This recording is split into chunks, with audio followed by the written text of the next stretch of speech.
ನಾನ್ ಹುಟ್ಟಿದ ನಕ್ಷತ್ರನೇ ಸರಿ ಇಲ್ಲ ಅನ್ಸುತ್ತನ. ಹ್ಮ್ ಅದ್ ನಂಗ್ ಗೊತ್ತಿಲ್ಲ.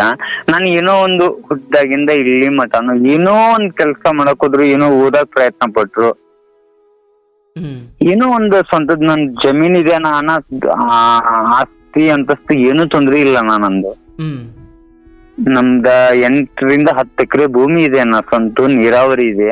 ಹ್ಮ್ ತಂದೆ ತಾಯಿ ಪಾಪ ಬಾಳ ದೇವ್ರ ದಿಂದ ಫುಲ್ ಮಿತಿ ಮೀರಿ ಚಲೋ ಇದಾರಣ್ಣ. ಎಲ್ಲದ್ರಿಂದ ಓಕೆ ಇದೆ ಅಣ್ಣ ನನ್ ಲೈಫ್.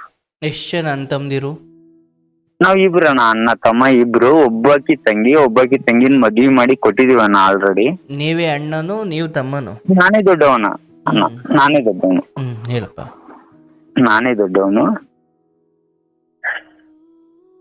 ಅಣ್ಣ. ನಂದ ಹುದ್ದಾಗಿಂದ 10th ಮಟಾನು ನಂದ SSLC ಆಗೋ ಮಟಾನು ಜೀವನ ಚಲೋನೇ ಇತ್ತಣ್ಣ. ಎಲ್ಲಾ ಓಕೆ ಇತ್ತು ಲೈಫ್ ಅಲ್ಲಿ. ಎಲ್ಲ ಫ್ಯಾಮಿಲಿಲಿ ಆಗ್ಲಿ ಎಲ್ಲ ಸಂಬಂಧಿಕರು ಎಲ್ಲ ಓಕೆ, ಚಲೋ ಜೀವನ ಐತಣ್ಣ ನಂದು. ಅಲ್ಲಿಂದ ನಂದೊಂದು ಹಳ್ಳಿ ಅಣ್ಣ, ಅಲ್ಲಿಂದ ಒಂದು ಸಿಟಿಗೆ, ನಮ್ಮ ಅವ್ವಾರ ತವ್ರ ಮನಿ ಅಂತ ಒಂದು ಸಿಟಿ ಇದೆ ಅಣ್ಣ. ಅವರ ತವ್ರ ಮನಿ ಅಂತಲೇ ಒಂದ್ ಸಿಟಿ ಇದೆಯಾ? ನಂದು ಸ್ವಂತ ಊರನ್ನ ಹಳ್ಳಿ. ನಿಮ್ಮ ಅವ್ವಾರ ತವ್ರ ಮನೆ ಸಿಟಿಲಿ ಇದೆ? ಸಿಟಿಲಿ ಇದೆ. ಅಂದ್ರೆ ಅವ್ವಾರ ತವ್ರ ಮನೆ ಅಂತಲೇ ಒಂದ್ ಸಿಟಿ ಇದೆ ಅಂದ್ಕೊಂಡೆ. ಹಂಗಲ್ಲ, ಅವ್ವಾರ ತವ್ರ ಮನಿ ಅದು ಸಿಟಿ ಅಣ್ಣ. Okay okay. ಅಲ್ಲಿ ಸಿಟಿಲಿ ನಾನು PUC ಕಲೀಲಿಕ್ಕೆ ಬಂದೆ ಅಣ್ಣ. ಅಲ್ಲಿಂದ ನನ್ ಜೀವನ ಟರ್ನ್ ಹೊಡಿತಣ್ಣ. SSLC ನಂದು 86 ಆಗಿತ್ತಣ್ಣ ಪರ್ಸೆಂಟ್. 86 ಅಣ್ಣ, ಚಲೋ ಇತ್ತು ಜೀವನ. ಚಲೋ ಇತ್ತಣ್ಣ. ಅಲ್ಲಪ್ಪ 86 ತೆಗ್ದಿದ್ದ? ಹೌದಣ್ಣ. ನಾನ್ ನಿಮ್ಗೆ ಪ್ರೂಫ್ ತೋರಿಸ್ತೇನೆ. ಅಲ್ಲ, ಒಳ್ಳೇದು. ನಾನು ಹೇಳಿದ್ ಕೇಳಿಸ್ತಾ? ಕೇಳಿಸ್ತಾನ. ಏನಂತ? ಅಷ್ಟು ಒಳ್ಳೆ ಮಾರ್ಕ್ಸ್ ತಗೊಂಡು ಏನಪ್ಪಾ ನಿನ್ ಲೈಫ್ ಅನ್ನೋ. ನಮ್ಮಂತವ್ರು 3 ಜನ ಪಾಸ್ ಆಗ್ಬೋದಿತ್ತು ಅದರಲ್ಲಿ ಅಂತ. ಇಲ್ಲ, ನಾ ದೇವರಾಣಿಗೆ ಮಾಡಿ ಹೇಳ್ತೀನಿ, ನಂದು 86% ಅಣ್ಣ ನಮ್ದು. ಅದೇ ಹೇಳ್ತಾ ಇರೋದು, ನಮ್ಮಂತವ್ರು. ಈಗ ಮಿನಿಮಮ್ ಪರ್ಸೆಂಟೇಜ್ 35 ಅಲ್ವನಪ್ಪ? ಹೌದಲ್ಲ, ನಮ್ಮಂತವ್ರು ಇಬ್ರು ಪಾಸ್ ಆಗ್ಬೋದಿತ್ತು ಅದರಲ್ಲಿ ಹಿಂದೆ. ಇಲ್ಲ ಅಣ್ಣ, ನನ್ ಲೈಫ್ ಅಲ್ಲಿ ಮಠ ಬಹಳ ಚಲೋ ಇತ್ತಣ್ಣ. ಓಕೆ, ಆಯ್ತು. ಅಲ್ಲಿಂದ ಬಂದು ಫ್ರೆಂಡ್ ಸರ್ಕಲ್ ಕೂಡಿ ನಂದು ರಿಯಲ್ ಲೈಫ್ ಅಣ್ಣ. ಇದು ಒಂದಷ್ಟು ಜನಕ್ಕೆ ಹೆಲ್ಪ್ ಆಗ್ಲಣ್ಣ. ನಂದು ಮುಂದಿನ ದಿನ ನಾನು ಇರ್ತೀನೋ ಇಲ್ಲೋ ನಂಗೆ ಗೊತ್ತಿಲ್ಲ. ಇದು ಒಂದಷ್ಟು ಜನಕ್ಕೆ ಹೆಲ್ಪ್ ಆಗ್ಲಣ್ಣ. ಅದು ಅಷ್ಟಕ್ಕಾಗಿ ನಾನ್ ನಿಮ್ಗೆ ಕನೆಕ್ಟ್ 6 ತಿಂಗಳ ಆತನ ಕನೆಕ್ಟ್ ಮಾಡ್ಬೇಕಂತೇಳಿ ಇವತ್ತಾಯ್ತು ನನ್ ಲೈಫ್. ಇರಲ್ಲ ಅನ್ನೋದಾದ್ರೆ ನಾನು ಯಾಕೆ ಕೇಳಲಿ ಕತೆ? ಜನಕ್ಕೆ ಹೆಲ್ಪ್ ಆಗತ್ತಣ್ಣ. ನೀನ್ ಇರ್ಬೇಕಪ್ಪ ನನಗೆ. ಸರಿ ಅಣ್ಣ, ನನ್ ಸ್ಟೋರಿ ಅಣ್ಣ. ಅಲ್ಲ, ನೀನ್ ಇರೋ ಆಸೆ ಇದೆಯೋ ಇಲ್ವೋ ಅಣ್ಣ? ನನ್ಗೆ ಏನ್ ಮಾಡ್ಬೇಕಂತಾನೆ ಅರ್ಥ ಆಗ್ತಿಲ್ಲ ಅಣ್ಣ. ನೀನ್ ಇರ್ತೀನಿ ಅನ್ನೋ ಭರವಸೆ ಕೊಡಪ್ಪ. ನಾನು ಏನ್ ಮಾಡ್ಬೇಕು ನಾನು ಹೇಳ್ತೀನಿ. ಅದೇ ಅಣ್ಣ, ನೀವು ನನ್ ಜೀವನದ ಭರವಸೆ ನೀವು ಕೊಡಿ ಅಣ್ಣ, ನಾನು ಇರ್ತೀನಿ. ಹೇಳಪ್ಪ. ಆಯ್ತು. ನನ್ PUC ಇದು SSLC ಕಂಪ್ಲೀಟ್ ಆತಣ್ಣ ನನ್ನ ಊರಾಗ. ಅಲ್ಲಿಂದ ಒಂದು ಸಿಟಿಗೆ ಬಂದೆ ಅಣ್ಣ, ಒಂದು ತಾಲೂಕ್ ಪ್ಲೇಸಿಗೆ ಬಂದೆ ಅಣ್ಣ. ಅಲ್ಲಿಂದ ಫ್ರೆಂಡ್ ಸರ್ಕಲ್ ಕೂಡಿದ್ರಣ್ಣ. ಅಣ್ಣ, ನನ್ ತಪ್ಪು ಮಿತಿ ಮೀರಿ ನನ್ನ ಜೀವನದಾಗ ಬಹಳ ತಪ್ಪು ಮಾಡಿದೆ ನಾನು. ನನ್ನ ತಂದೆ ತಾಯಿ ಮಿತಿ ಮೀರಿ ನನ್ನ ನಂಬಿ ಅವ್ರು ಇದ್ದಿದ್ದ ಆಸ್ತಿಯನ್ನೆಲ್ಲ ನಂಗೆ ಆಲ್ರೆಡಿ ಬರ್ದು ಕೊಟ್ಟಿದಾರಣ್ಣ. ನಂಗೆ ಇನ್ನೂ ಮದ್ವಿ ಇಲ್ಲ, ಏನೂ ಇಲ್ಲ ಅಣ್ಣ. ಅಲ್ಲ, ಈಗ ಒಂದ್ ಕಡೆಯಿಂದ ಹೇಳಪ್ಪ, ಕಾಲೇಜ್ ಟೈಮಲ್ಲಿ ಏನಾಯ್ತು? ಬಂದೆ ಅಣ್ಣ, ನಾನು ಅಲ್ಲಿಂದ ಬಂದೆ ಅಣ್ಣ, ಒಂದು ಸಿಟಿಗೆ ಬಂದೆ ಅಣ್ಣ. ಸಿಟಿಗೆ ಬಂದು PUC ರನ್ನಿಂಗ್ ಆಯ್ತಣ್ಣ. ರನ್ನಿಂಗ್ ಆದ್ಮೇಲೆ ಅಲ್ಲೇ ಸ್ವಲ್ಪ ಡ್ರಿಂಕ್ಸ್ ಅಣ್ಣ. ನಾನು ಕ್ಲಿಯರ್ ಆಗಿ ಹೇಳ್ತೀನಿ, ಮುಚ್ಚು ಮರೆ ಇಲ್ಲಣ್ಣ. ಕೇಳಿಸ್ಕೊಳ್ಳೋಣ ಇಡೀ ಜಗತ್ತು ನಮ್ಮಂತ ಹುಡುಗರ ಲೈಫ್ ಏನಾಗತ್ತಂತೇಳಿ. PUC ಎಂಟ್ರಿ ಆದಣ್ಣ. PUC 1 ಇಯರ್ ಏನೂ ಮಾಡ್ಲಿಲ್ಲ. 2nd ಇಯರ್ ಇಂದ ಚಟಗಳು ಚಾಲು ಆದಣ್ಣ. ಡ್ರಿಂಕ್ಸ್ ಸ್ಟಾರ್ಟ್ ಆಯ್ತಣ್ಣ. ಆಮೇಲೆ ಜೂಜಾಟ ಚಾಲು ಆಯ್ತಣ್ಣ. ಆಮೇಲೆ ಸ್ವಲ್ಪ ಹುಡುಗಿಯರ ಚಟಗಳು ಸ್ಟಾರ್ಟ್ ಆಯ್ತಣ್ಣ. ಟೋಟಲ್ ಆಗಿ ನನ್ ಬದುಕಕ್ಕೆ ನಂಗೆ ಅರ್ಹತೆ ಇಲ್ಲಣ್ಣ. ಹುಡುಗಿರ್ ಶಟ ಅಂದ್ರೆ ಯಾವ ತರ? ಕಾಮನ್ ಅಣ್ಣ, ಇದು ಹಳ್ಳಿಗಳ ಸೈಡ್ ಇರುತ್ತಲ್ಲ, ಆ ತರ ಜೀವನ ಸ್ಟಾರ್ಟ್ ಆಯ್ತಣ್ಣ ನಂದು. ಹ್ಮ್ ಕೆಟ್ಟ ಚಟಕ್ಕೆ ನನ್ನ ಓದುವುದನ್ನ ಬಿಟ್ಟು ಈ ಚಟಕ್ ಸ್ಟಾರ್ಟ್ ಮಾಡಿದ್ದೇನೆ ನಾನು. ಹ್ಮ್ ಆಯ್ತಣ್ಣ, ಇದು ನನ್ನ ಜೀವನ, ಇದು ಇಷ್ಟೇ ರನ್ನಿಂಗ್ ಆಯ್ತು. ಹಂಗ ತಂದೆ ತಾಯಿ ಪಾಪ ನಂಬ್ಕೊಂಡು ಹಂಗ ಜೀವನ ಅವ್ರು ಮಾಡ್ತಿದ್ರು, ನಾನು ಮಾಡ್ತಿದ್ದೆ, ರನ್ನಿಂಗ್ ಆಯ್ತು, ಇದು ಓಕೆ ಆಯ್ತು. ಹ್ಮ್ PUC ಪಾಸ್ ಆದೆ ನಾನು. ಹ್ಮ್ PUC ಚಲೋ ಆಯ್ತಣ್ಣ, ಇಷ್ಟೆಲ್ಲಾ ಮಾಡ್ಕೊಂತಿದ್ರು. PUC 71% ಆತಣ್ಣ ನಂದು. ಹ್ಮ್ ಓದುದ್ರಲ್ಲಿ ನಾನು ಏನು ಕಡಿಮೆ ಮಾಡಿರ್ಲಿಲ್ಲ ಅಣ್ಣ. ನನ್ ಚಟ ಎಲ್ಲಾ ಮಾಡ್ತಿದ್ದೆ, ಪ್ಲಸ್ ನಾವು ಓದುದ್ರಾಗ ಏನು ಫರ್ಕ್ ಮಾಡ್ತಿರ್ಲಿಲ್ಲ, ಎಲ್ಲ ಇದು ಹೋಗ್ತಿತ್ತು. ಹ್ಮ್ ಇದಾದ್ಮೇಲೆ ಹ್ಮ್ ನಾನ್ ಜಾಬ್ ಮಾಡ್ಬೇಕಂತೇಳಿ ಹೊರಗಡೆ ಹೋಗ್ಬೇಕಂತ ಪ್ರಯತ್ನ ಪಟ್ಟೆ. ಹ್ಮ್ ಮನೇಲಿ ತಂದೆ ತಾಯಿ ಬಿಡ್ಲಿಲ್ಲ ಅಣ್ಣ. ಹ್ಮ್ ನಮ್ ಭೂಮಿಯಲ್ಲಿ ಸಾಕಷ್ಟು ಜನ ದುಡಿತಾರ, ಹ್ಮ್ ನೀವೊಂದು 300-400 ರೂಪಾಯಿಗೆ ಯಾಕೆ ಹೋಗ್ತಿಪ್ಪ, ನಂಗ್ ಬ್ಯಾಡ, ನೀ ಎಷ್ಟು ಕಲಿಬೇಕಂತ ಅಲ್ಲಿ ಕಲಿಯೋದ್ ಮುಗಿದ್ಮೇಲೆ ಬಂದ ನಮ್ ಊರಾಗನ ನಮ್ ಜಮೀನ್ದಾಗ ನೀವ್ ವರ್ಕ್ ಮಾಡು, ಜೀವನ ಸುದ್ ಮಾಡ್ಕೊ, ಆರಾಮಿರ ಅಂತ ಇಷ್ಟ ಅವ್ರು ಹೇಳಿರಣ್ಣ. ಹ್ಮ್ ಆದ್ರೂ ಮನ್ಯಾಗ ತೊಂದ್ರಿ ಮಾಡ್ಕೊಂಡು ನಾನ್ ಮೈಸೂರಿಗೆ ಹೋದ್ನಣ್ಣ. ಅಂದ್ರೆ PUC ಕೆಲ್ಸಕ್ಕ? ಮೈಸೂರು TVS ಕಂಪ್ನಿ ಅಣ್ಣ. ಹ್ಮ್ PUC ಕಂಪ್ಲೀಟ್ ಆತನ. PUC ಕಂಪ್ಲೀಟ್ ಆದ್ಮೇಲೆ TVS ಕಂಪ್ನಿಗೆ ಹೋದ್ನಣ್ಣ ನಾನು. ಹ್ಮ್ ಅಲ್ಲೇ 3 ವರ್ಷ ಕೆಲಸ ಮಾಡಿದ್ನ. ಚಂದ ಪೇಮೆಂಟ್ ಕೊಟ್ನಿ, ಎಲ್ಲಾ ಓಕೆ ಆಯ್ತು. ಇಲ್ಲೆಲ್ಲಾ ಇದ್ದು ಚಟಗಳೆಲ್ಲ ಬಿಟ್ನಿ, ಎಲ್ಲಾ ಓಕೆ, ಸುದ್ದಿತ್ತು, ಲೈಫ್ ಎಲ್ಲಾ ಓಕೆ ಇತ್ತನ. ಹ್ಮ್ ಇದಾದ್ಮೇಲನ ನಮ್ ಫ್ಯಾಮಿಲಿಲಿ 6 ಮಂದಿ ಅಂತಮ್ರಣ, ದೊಡ್ಡಪ್ಪ, ಕಾಕ, ಚಿಕ್ಕಪ್ಪ ಅಂತಾರಲ್ಲನ, ಹ್ಮ್ ಇಂಥವ್ರು. ಅವರಿಂದ ನಮ್ ಫ್ಯಾಮಿಲಿಗೆ ತೊಂದ್ರೆ ಆಗಕತ್ತನ. ಹ್ಮ್ ಇಷ್ಟ ತೊಂದ್ರೆ ಆಗಂತ್ಲಿಕ್ಕೆ ಅಂದ್ರ ನಮ್ದ ಹೊಳಿ ಪೈಪ್ಲೈನ್ ಅಂತಾರ, ಗೊತ್ತೈತೆ, ನದಿ ಪೈಪ್ಲೈನ್ ಇಂದ ಬೂಮಿಂಗ್ ಮಾಡಿರ್ತಾರಣ. ಹ್ಮ್ ಮಾಡಿದ ಸಂದರ್ಭದಾಗ ಚಿಕ್ಕಪ್ಪಗಳು ನಮ್ ಹಿಂಬಲ್ಲ ಸರಿ ಇಲ್ಲನ. ಹ್ಮ್ ನಮ್ ತಂದೆಯವರಿಗೇನೆ ಮೋಟ್ರಕ್ಕೆ ಲೈನ್ ಸಪ್ಲೈ ಹಚ್ಚಿದ್ರಣ. ಅಂದ್ರ ಅವ್ರು ಹೋಗಿ ಮೋಟ್ರ್ ಟಚ್ ಮಾಡಿದ್ರ ಹ್ಮ್ ನಮ್ ತಂದೆಯವರು ಸ್ಪಾಟ್ ಔಟ್ ಆಗ್ಬೇಕಣ್ಣ. ಓಹೋ. ಈ ರೀತಿ ಅಂದ್ರ ಅಷ್ಟು ದುಶ್ಮನನ, ಅಂದ್ರ ಅಷ್ಟ ಭೇದ ಭಾವ. ಸ್ವಂತ ದೊಡ್ಡಪ್ಪ ಚಿಕ್ಕ ಸ್ವಂತ ತಮ್ಮಗಳ ಅವ್ರ ತಮ್ಮಗಳೇನ. ಹ್ಮ್ ಆತರ ನಮ್ಮ ಅಪ್ಪವರು ಬೆಳೆದಾರಣ. ಅಂದ್ರ ರಾಜಕೀಯ ಫೀಲ್ಡ್ ಆಗತ್ತು, ಹ್ಮ್ ಸಮಾಜದಾಗ ಎಲ್ಲ ಒಂಥರ ಅವರು ಮುಂದದಾರಣ. ಹ್ಮ್ ಈ ತರ ಇದ್ದಂತ ಸಂದರ್ಭದಾಗ ಅವ್ರು ನಂಗ್ ಕಣ್ಣೀರ್ ಹಾಕಿ, ಈಗ ನಂಗೆ ತೊಂದ್ರೆ ಆಗತ್ತಪ್ಪ, ನಂಗೆ ಯಾವ ಪೇಮೆಂಟ್ ಬೇಡ, ಏನು ವರ್ಕ್ ಬೇಡ, ಹ್ಮ್ ನೀನ್ ಊರಿಗೆ ಬಂದ್ ಇಲ್ಲಿ ಇರು, ನೀನ್ ಭೂಮಿ ಮೇಂಟೈನ್ ಮಾಡ್ಕೊ, ಹ್ಮ್ ಸಾಕು, ನಂಗೆ ಯಾವ ವರ್ಕು ಬೇಡ ಅಂತ ಹೇಳಿ ಹ್ಮ್ ಇಷ್ಟ ಆಯ್ತನ. ಆಯ್ತು, ಮತ್ತೆ ಇನ್ ತಂದೆ ತಾಯಿಕ್ಕಿಂತ ಹೆಚ್ಚಿಂದ ಏನ್ ದೊಡ್ಡದಲ್ಲ ಅಂತ ಹೇಳ್ತಾರೆ. ನಾನು ಊರಿಗೆ ಬನ್ನಿ, ಹ್ಮ್ ಸ್ವಂತ ಊರಿಗೆ ಬಂದು ನನ್ ಭೂಮಿನೂ ಮೇಂಟೈನ್ ಮಾಡ್ಕೊಂತ ನಾನ್ ಚಂದಗೆ ಇದ್ನ. ಒಂದ್ 2 ವರ್ಷ ಇದ್ನ ನಾನು. ಹ್ಮ್ ಯಾವ ವರ್ಕು ಬೇಡ, ಏನು ಬೇಡ, ತಂದೆ ತಾಯಿನ ದೊಡ್ಡವರು ಅಂತೇಳಿ ಅವ್ರ ಸೇವೆ ಮಾಡ್ಕೊಂತ ನಾನ್ ಭೂಮಿ ವರ್ಕ್ ಮಾಡ್ಕೊಂತ ಎಲ್ಲ ಇದ್ನ. ಹ್ಮ್ ಈ ಹಳೆ ಚಟಗಳು ಏನಿದ್ವಲ್ಲ ನಾನು ಪ್ರೆಸೆಂಟ್ ಕಲಿಯೋ ಸಂದರ್ಭದಾಗ ಹ್ಮ್ ಅದು ರಿಪೀಟ್ ಅಲ್ಲಿ ಸ್ಟಾರ್ಟ್ ಆಯ್ತು. ಅಲ್ಲಿ ರಿಪೀಟ್ ಸ್ಟಾರ್ಟ್ ಆಗಿ ನಮ್ಮ ಸ್ವಂತ ಮನೆಯನ್ನವ್ರನ, ನಂದು ಇಲ್ಲಿನ ಮೇನ್ ಇದೇ ತಪ್ಪನ, ನನ್ನ ಜೀವನದ ಟರ್ನ್ ಆಗಲಿಕ್ಕೆ ಕಾರಣ ಇದೆ ಅಣ್ಣ. ಹ್ಮ್ ಸ್ವಂತ ನಮ್ಮ ಮನೆಯಲ್ಲಿನೇ ನಮ್ಮ ಅಂದ್ರನ ನಾನು ನಿಮ್ಗೆ ಹೊಡೆದು ಹೇಳ್ತೀನಿ. ಪ್ಲೀಸ್ ಇದನ್ನ ಯೂಟ್ಯೂಬ್ದಾಗ ಹಾಕಿರೋ ಬಿಡ್ತೀವಣ್ಣ ಪ್ಲೀಸ್. ನನ್ನ ಹೆಸರಂತ ಹೇಳಿಲ್ಲ. ನಮ್ಮ ಮನೇಲಿ ನಮ್ಮ ದೊಡ್ಡಪ್ಪನ ಅಣ್ಣನ ಮಗನ ಹೆಂಡತಿ ನನ್ ಮೇಲೆ ಆಸೆ ಮಾಡಿರೋಣ. ಯಾರಪ್ಪ? ನಮ್ಮ ದೊಡ್ಡಪ್ಪ. ದೊಡ್ಡಪ್ಪ ಅಂದ್ರೆ ನಿಮ್ಮ ಅಪ್ಪನ ಅಣ್ಣ? ಅಣ್ಣ. ಅವರ ಮಗನ ಹೆಂಡತಿ ನನ್ ಮೇಲೆ ಆಸೆ ಮಾಡ್ಯಾರ. ನಿಮ್ಮ ಅತ್ತಿಗೆ ಸಮಾನ? ಹಾ, ಅತ್ತಿಗೇನೆ ನಮ್ಮ ಮೇಲೆ ಆಸೆ ಮಾಡ್ಯಾರ. ಯಾವ ರೀಸನ್ ಅಂತಂದ್ರಣ್ಣ, ನಮ್ ಫ್ಯಾಮಿಲಿ ಎಲ್ಲ ಡಿವೈಡ್ ಆಗಿದಾವಣ್ಣ ಆಲ್ರೆಡಿ. ಈಗಲ್ಲ 20 ವರ್ಷದ ಹಿಂದೆ ಡಿವೈಡ್ ಇದಾವೆ. ನಾನಾಗ್ಲಿ ನಮ್ ತಂದೆಯವರಾಗ್ಲಿ ಊರಾಗ ಒಂದು ದೊಡ್ಡ ಸಮಾಜ ಇದೆ ಅಣ್ಣ. ಅಂದ್ರೆ ಅದ್ರ ಒಂದ್ ಸ್ವಲ್ಪ ಸ್ಟೆಪ್ ಮೇಲಿದೆ ಅಣ್ಣ ನಮ್ದು. ಇದನ್ನ ಯಾವ್ಯಾವ ರೀತಿಯಿಂದ ಕೆಳಗ್ ತರಬೇಕು ಅನ್ನೋ ಒಂದು ದುರುದ್ದೇಶದಿಂದ ಅವರು ನನ್ನನ್ನ ಒಂಥರ ಬಲೆ ಬೀಸಂಗ್ ಮಾಡಿ ಕೆಟ್ಟ ದೃಷ್ಟಿಲಿ ನಮ್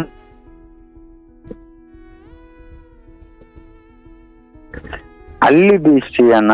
ನಂಗ್ ಅಲ್ಲಿಂದ ತಲೆ ಕೆಡಿಸಿ ನಾನ್ ಕೆಲ್ಸ ಮಾಡಂಗಿಲ್ಲ ಅಣ್ಣ.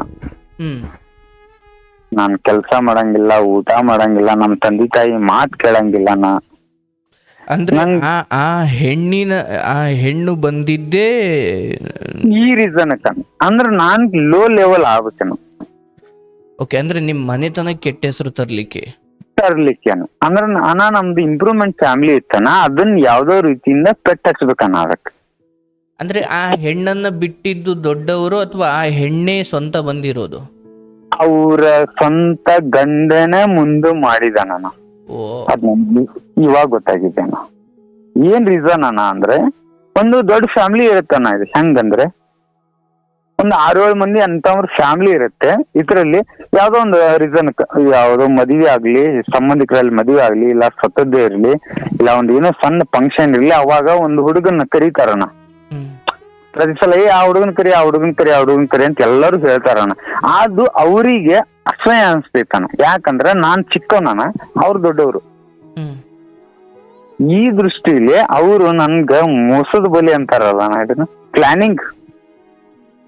ಪ್ಲಾನಿಂಗ್ ಮಾಡಿ ಬಿಸಿ ನಂಗಾರೋ ಆಗ್ಲಿಲ್ಲ. ನಾನು ಹುಚ್ಚರ್ಗತೆ ನಂಬಿ ಯಾವ ರೀತಿ ನಿಮ್ಮನ್ನ ಆಕರ್ಷಣೆ ಮಾಡ್ತಾ ಇದ್ರು? ಆಕರ್ಷಣೆ ಆಗಿಬಿಡ್ತಾನ ಅದ. ಅಲ್ಲ, ಯಾವ ರೀತಿ ಮಾಡ್ತಾ ಇದ್ರು ಅವರು? ಅಣ್ಣ ಅದೆಲ್ಲ ಬಿಡಿಸಿ ಹೇಳ್ಬಾರ್ದಣ್ಣ. ಐ ಮೀನ್ ನಿಮ್ ಮನೆಗ್ ಬರ್ತಿದ್ರ, ನಿಮ್ ಜೊತೆ ಹೆಚ್ಚು ಮನೆ ಅಂದ್ರೆ ಆಜು ಬಾಜು ಮನೆ ಅನ್ನ, ಆಜು ಬಾಜು ಮನೆಗಳು, ಒಂದೇ ಹೊಲ ಅಣ್ಣ, ಆಜು ಬಾಜು ಹೊಲ, ಆಜು ಬಾಜು ಹೊಲಗಳು, ಆಜು ಬಾಜು ಮನಿ, ಏನೋ ಒಂದ್ ಫಂಕ್ಷನ್ ಕೂಡಿ ಹೋಗುದು, ಕೂಡಿ ಕೆಲಸ ಮಾಡೋದು, ಹೊಲದಲ್ಲಿ ಕೂಡಿ ಕೆಲಸ ಮಾಡೋದು, ಹಿಂಗೆಲ್ಲ ಆಗಿ ಒಂದೇ ಎಡೆ ಊಟ ಮಾಡೋದು, ಈ ತರ ಮಾಡ್ಕೊಂಡು ಒಂಥರ ನಮ್ಮನ್ನ ಶರೀರನ ಕಟ್ಕೋತಾರ ಅಂತಾರಲ್ಲ ನಮ್ಮ ಹಳ್ಳಿ ಭಾಷೆ ಒಳಗೆ. ಆ ತರ ಆಗ್ಬಿಡ್ತಾನ ನನ್ನ ಲೈಫ್. ಅವ್ರ ಕುಂದ್ರಂದ್ರೆ ಕುಂದ್ರಬೇಕು, ಹೇಳಂದ್ರೆ ಹೇಳ್ಬೇಕು, ಆ ತರ ನನ್ನ ಮೈಂಡ್ ಡೈವರ್ಟ್ ಆಗ್ಬಿಡ್ತಾನ. ಅಲ್ಲಿಂದ ನನ್ನ ತಂದೆ ತಾಯಿಗೆ ಅಪೋಸಿಟ್ ಆದ್ ನಾನು ರಿಯಲ್ ಅಂದ್ರೆ ಅವಾಗ ಅದಕ್ಕಿಂತ ಮುಂಚೆ ನಿಮ್ಗೆ ಟೋಟಲ್ ಆಗಿ ನನ್ನ ಲೈಫ್ ಸ್ಟೋರಿನ ಹೇಳ್ತೀನಿ. ನಾನು ಬಿಯರ್ ಕುಡಿತಿದ್ನ ನಾನು. ಓನ್ಲಿ ತಿಂಗಳಿಗೊಮ್ಮೆ 15 ದಿವಸಕ್ಕೊಮ್ಮೆ ಹಂಗ್ ಕುಡಿತಿದ್ ನಾನು. ಆ ಹೆಣ್ಣಿನ ಚಟ ಸ್ಟಾರ್ಟ್ ಆದ್ಮೇಲೆ ಹಾಲ್ ಡ್ರಿಂಕ್ಸ್ ಕುಡಿಯಾಕತ್ನ ನಾನು, ಲೋಕಲ್ ಡ್ರಿಂಕ್ಸ್. ಅಷ್ಟು ಮೈಂಡ್ ಡೈವರ್ಟ್ ಆಯ್ತ ನಂದು. ಇಷ್ಟೆಲ್ಲ ಪ್ರಾಬ್ಲಮ್ ಆಗಿ ನಮ್ಮ ಅಪ್ಪಾರು ದೊಡ್ಡ ಊರಾಗ ಫುಲ್ ಅಂದ್ರೆ ಫುಲ್ ಹಿರೇತನ. ನಮ್ ಪೂರ್ತಿ ನಮ್ಮ ಊರೇ ನಮ್ಮ ಅಂಡರ್ದಾಗೈತನ. ಅಷ್ಟು ದೊಡ್ಡ ಸಮಾಜ, ಅಷ್ಟು ದೊಡ್ಡ ಮನೆತನ ನಮ್ದ. ನನ್ನಿಂದ ನಮ್ಮ ಅಪ್ಪಾರಿಗೆ ಕೆಟ್ಟ ಹೆಸರು ಬರಾಕತ್ತನ. ಕುಡುಕ ಮಂದಿಗೆಲ್ಲ ಕೆಟ್ಟನ ಮಾಡಾಕತ್ತಾನ ನಿಷೇಧ. ಹಿಂಗೆಲ್ಲ ಕೆಟ್ಟತನ ಮಾಡಾಕತ್ತ, ತಂದೆ ತಾಯಿಗೆ ಕೆಟ್ಟ ಹೆಸರು ತಂದಿ. ಆಮೇಲೆ ನಾನು ಸಾಲ ಮಾಡ್ಕೊಂಡೆ. ನಾನು 1.5 ಲಕ್ಷ ಮಟ ಸಾಲ ಮಾಡಿದ್ನ. ನಾವು ಒಂದ್ಸಲ ಹರದ್ರಣ, ಒಂದ್ಸಲ ಸಾಲ ಕ್ಲಿಯರ್ ಮಾಡಿದ್ರು ಮನ್ಯಾಗ. ಅದ್ನು ಹೇಳ್ತೀನಿ, ಒಂದ್ಸಲ ಕ್ಲಿಯರ್ ಮಾಡಿದ್ರು. ಕ್ಲಿಯರ್ ಮಾಡಿರ ಅನ್ನೋ ಧೈರ್ಯ ಮೇಲೆ ಮತ್ತೆ ರಿಪೀಟ್ ಮಾಡಿನ ನಾನು. ರಿಪೀಟ್ ಮಾಡಿ ಇಷ್ಟೆಲ್ಲ ತೊಂದ್ರೆ ಆದ್ಮೇಲೆ ತಂದೆ ತಾಯಿ ಹೆಸರಿಗೆ ಮಿತಿ ಮೀರಿ ಪೆಟ್ಟತ್ತಿ ಮನೆಗೆ ಜಗಳ ಬರಾಕತ್ತವನ. ಅವತ್ತಿಂದ ಇವತ್ತಿನ ಮಟನು ಊರ್ ಬಿಟ್ಟು ಹೊರಗ್ ಬಂದೇನ ನಾನು. ಹೊರಗ್ ಬಂದೇನಿ. ಪ್ಲಸ್ ಆಮೇಲೆ ಅಣ್ಣ ನಂಗ ಸ್ವಲ್ಪ ಬಿಳುಪ್ ಐತನ. ಇದೊಂದು ಸ್ಟೋರಿ ಅಣ್ಣ. ಇನ್ನೊಂದು ಬಿಳುಪ್ ಗೊತ್ತನ? ಬಿಳುಪ್ ಅಂದ್ರೆ ಅವ್ರ ಶರೀರ ಬಿಳುಪು ಇರುತ್ತಲ್ಲ, ಬಿಳುಪು ಅಂದ್ರೆ ನಿಮ್ ಶರೀರನು ಯಾರ ಶರೀರ? ನಂದನ. ಓಕೆ, ಅಂದ್ರೆ ಈ ಮಂದಿ ಕಾಣಂಗಿಲ್ಲನ. ಓಕೆ, ನನ್ನ ಗುಪ್ತ ದ್ವಾರದಲ್ಲಿ ಸ್ವಲ್ಪ ಬಿಳುಪು ಐತನ ಅದ. ಓಕೆ, ಆ ಬಿಳುಪು ನಮ್ ಸಂಬಂಧಿಕರಿಗೆಲ್ಲ ಗೊತ್ತೈತನ. ನನ್ನ ಈ ಮದ್ವಿ ವಿಷಯಕ್ಕ ಪಬ್ಲಿಕ್ ನಾ ಎಲ್ಲೇ ಹೆಣ್ ನೋಡಾಕತ್ತೋದ್ರು ನಮ್ಮ ಮನೆಯವ್ರು, ನಮ್ಮ ಸ್ವಂತ ಸಂಬಂಧಿಕರದಾರಲ್ಲ, ಆ ಹುಡುಗ್ ಬಿಳುಪ್ ಐತಿ, ಅವ್ ಹೆಣ್ ಕೊಡಾಕ್ ಹೋಗ್ಬೇಡ್ರಿ, ಆ ಹುಡುಗ್ ಸರಿ ಇಲ್ಲ, ಅವಂಗ ಆಸ್ತಿ ಐತಿ, 10 ಎಕರೆ ಆಸ್ತಿ ಐತಿ, ಎಲ್ಲಾ ಚಲೋ ಐತಿ ಮಂತಾನ, ಆದ್ರ ಅವಂಗ ಯಾಕೆ ಹೆಣ್ ಕೊಡ್ತೀರಿ, ಅವಂಗ ಬಿಳುಪ್ ಐತಿ ಅಂತ ಅವ್ರ ಅಂತಾರಣ. ಆಮೇಲೆ ನಾನ್ ತಂದೆ ತಾಯಿ ಬಿಟ್ಟನ, ಇಷ್ಟೆಲ್ಲಾ ತೊಂದ್ರೆ ಆತಲ್ಲನ, ಅದಕ್ಕೆ ತಂದೆ ತಾಯಿ ಕೆಟ್ಟ ಹೆಸರು ಬರಬಾರ್ದು ಅಂತೇಳಿ ನಾನು ಊರ್ ಬಿಟ್ಟನ ಬರಣ್ಣ ದೇವ್ರಾಣಿ ಮಾಡಿರ್ತಾನ ಈ ಸದ್ದ ಆದ್ರೂ ಒಂದು ನನ್ನ ದುಡಿಮಿ ಜಾಗ ಆದ್ಮ್ಯಾಲ ಅದೇನ ನನಗೆ ನಂಗೆ ಡೈಲಿ 700 ರೂಪಾಯಿ ಪೇಮೆಂಟ್ ಐತನ. ಈಗ ನನ್ನ ಸ್ವಂತ ದುಡಿಮೆ ಮೇಲೆ ಅದನ, ನಂಗೆ ಏನೂ ಟೆನ್ಷನ್ ಇಲ್ಲನ. ಆದ್ರ ನನ್ನಿಂದ ತಂದೆ ತಾಯಿ ಕೊರಗಾತಾರಲ್ಲನ, ಅದು ನಂಗ್ ತಡ್ಕೊಳಕ್ ಆಗತ್ತನ. ನಿನ್ನೆ ಒಬ್ರು ಅಜ್ಜಾರ್ ಅಂತೇಳಿ ನನ್ನ ಕರ್ಕೊಂಡ್ ಹೋಗಿದ್ರನ, ಹಿಂಗಾದ್ರ ತೊಂದ್ರೆ ಆಗತ್ತ ಊರಿಗ್ ಬಾ ಹಂಗ ಹಿಂಗ ಅಂತೆಲ್ಲಾ ಹೇಳಿರನ. ಅಲ್ಲಿ ಹೇಳಿನ ನಾ ಊರಿಗ್ ಬಂದ್ರ ನನ್ಗೆ ನಿಮ್ಗೆ ಇನ್ನ ಕೆಟ್ಟ ಹೆಸರು ಬರ್ತೈತಿ, ನಾ ಊರಿಗ್ ಬರೋದಿಲ್ಲ ಅಂತ ನಾ ಅವ್ರಿಗೆಲ್ಲಾ ತಿಳಿಸಿ ಹೇಳಿ ವಾಪಸ್ ಮತ್ ನನ್ ದುಡಿ ಜಾಗ ನಾ ಬಂದೆ. ನನ್ನ ಇವತ್ತ ಹಾನಿ ಮಾಡಿ ಹೇಳ್ತಾನ, ನನ್ನ ಸ್ಟೋರಿ ಯಾವ್ದು ಫೇಕ್ ಅಲ್ಲ. ಅಲ್ಲ, ಊರಿಗೆ ಹೋದ್ರೆ ಮತ್ತೆ ಅವ್ರಿಗೆ ಏನ್ ಕೆಟ್ಟ ಹೆಸರು ಬರುತ್ತಪ್ಪ? ಅಣ್ಣ ನನ್ ಜೀವನಾನ ಸರಿ ಇಲ್ಲಣ್ಣ. ಈಗ ಹೆಣ್ಣು ಮತ್ತೆ ನಿಮ್ ಸಂಪರ್ಕದಲ್ಲಿ ಇದ್ದಾರ? ಹಾ ಆ ಕೇಳಿಲ್ಲಣ್ಣ. ಆ ಹೆಣ್ಣು ನಿಮ್ಮ ಸಂಪರ್ಕದಲ್ಲಿ ಇದ್ದಾರ ಇನ್ನು ಅಂದೆ? ಇಲ್ಲಣ್ಣ 3 ವರ್ಷ ಆತನ ನಮ್ಗ ಅವ್ರಿಗೆ ಕನೆಕ್ಟೇ ಇಲ್ಲಣ್ಣ. ನನ್ನ ಊರನ್ನವ್ರು ಯಾರ ಹತ್ರನು ಕನೆಕ್ಟ್ ಇಲ್ಲ. ತಂದೆ ತಾಯಿ ನಮ್ ತಮ್ಮನ್ ಬಿಟ್ರೆ ನನ್ ಯಾರ ಹತ್ರನು ನಾ ಕನೆಕ್ಟ್ ಇಲ್ಲಣ್ಣ. 3 ವರ್ಷ ಆತನ ನಂಗ ಆ ಊರ ಬೇಡ ಅಂತ ಬಿಟ್ಟು ಬಂದಿರ್ತೇನೆ ನಾನು. ನಿಮ್ ತಂದೆಯವರು ಮಾತಾಡ್ತಾರ ಡೈಲಿ ಮಾತಾಡ್ತಾರ. ನನ್ ದುಡಿಮೆ ದುಡ್ಡನ್ನ ಪೇಮೆಂಟ್ ಅವ್ರಿಗೆ ಮಾಡ್ತೀನಣ್ಣ. ಸಮಸ್ಯೆ ಏನಪ್ಪ ಈಗ? ಸಮಸ್ಯೆ ಅಣ್ಣ, ಅವರು ಊರಿಗೆ ನನ್ ಕರ್ಯಾತಾರಣ್ಣ ಇವಾಗ ಪ್ರೆಸೆಂಟ್. ಹೋಗು. ನಂಗ್ ಹೋಗಕ್ ಆಗಲ್ತಣ್ಣ. ಯಾಕೆ? ನಂದ್ ಇನ್ನೂ 40,000 ರೂಪಾಯಿ ದುಡ್ಡು ಸಾಲ ಇದೆ ಅಣ್ಣ ನಂದ. ನಾನು ಮನಿಗ್ ನನ್ನ ಊರಿಗೆ ನಾ ಹೋದ್ರೆ ಅವ್ರು ಬರ್ತಾರಣ್ಣ. ಯಾರು? ಸಾಲ್ಗಾರಣ್ಣ. 4,000 ಸಾಲ?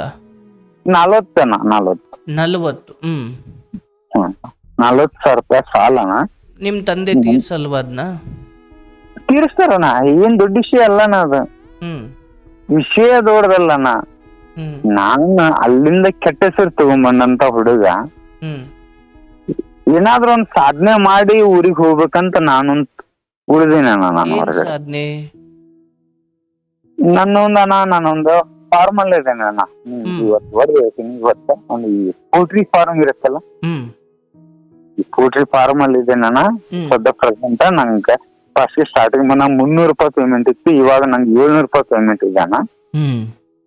ನಾನ್ ಫಸ್ಟ್ ಜಾಯ್ನಿಂಗ್ ಅದಾಗ 300 ಇತ್ತಣ್ಣ, ಇವಾಗ 700 ಇದೆ ಅಣ್ಣ. ಅಷ್ಟು ಇನ್ಕಮ್ ಇದೆ ಅಣ್ಣ. ಇದೇ ಫಾರ್ಮನ್ನ ನನ್ನ ಭೂಮಿಯಾಗ ನಾನ್ ರೆಡಿ ಮಾಡಿ ನನ್ನಂತ ಯಾರಿಗೋ ಒಬ್ರಿಗೆ ಹೆಲ್ಪ್ ಆಗ್ಬೇಕನ್ನೋ ಆಸೆ ನನಗಿದೆ ಅಣ್ಣ. ಇದಾಗ್ಬೇಕಂದ್ರೆ ಅಣ್ಣ ಅದು ದೊಡ್ಡ ಅಮೌಂಟ್ ಅಣ್ಣ. ಒಂದ್ 40-50 ಲಕ್ಷ ರೂಪಾಯಿ ಇನ್ವೆಸ್ಟ್ಮೆಂಟ್ ಅಣ್ಣ. ಇದಕ್ ತಂದೆ ತಾಯಿನೂ ಮನಸ್ಸು ಮಾಡಿದಾರಣ್ಣ, ಅದೇನ್ ದೊಡ್ಡದಲ್ಲ ಅಣ್ಣ. ನಂಗೆ ಆಸ್ತಿ ಅಂತಸ್ತು ದುಡ್ಡು ಏನು ದೊಡ್ಡ ವಿಷಯನೇ ಅಲ್ಲ ಅಣ್ಣ. ಇಲ್ಲಿ ನನ್ ಪ್ರಾಬ್ಲಮ್ ಅಣ್ಣ, ನನಗ ಮಕ್ಕ ತೋರ್ಸಕ್ ಆಗಲ್ತನ. ತಂದೆ ತಾಯಿಗೆ ನಂಗ್ ಮಕ್ಕ ತೋರ್ಸಕ್ ಆವತ್ತು, ನನ್ನ ಜನಕ್ ನಂಗ್ ಮಕ್ಕ ತೋರ್ಸಕ್ ಆವತ್ತಣ್ಣ. ನಾನು ಇನ್ನೂ ಮಠ ಅಣ್ಣ ನಮ್ಮ ಮನೆಯಲ್ಲಿ ಸ್ವಂತ ನಮ್ಮ ಅತ್ತಿನೇ ತೀರ್ಕೊಂಡು ಇನ್ನೂ ಮಠ ನಾನು ಹೋಗಿಲ್ಲ ಅಣ್ಣ ನನ್ನ ಊರಿಗೆ. ಅಂದ್ರೆ ಅಷ್ಟು ಕೆಟ್ಟ ಆಗಿದೆ ಅಣ್ಣ ನನ್ನ ಲೈಫ್.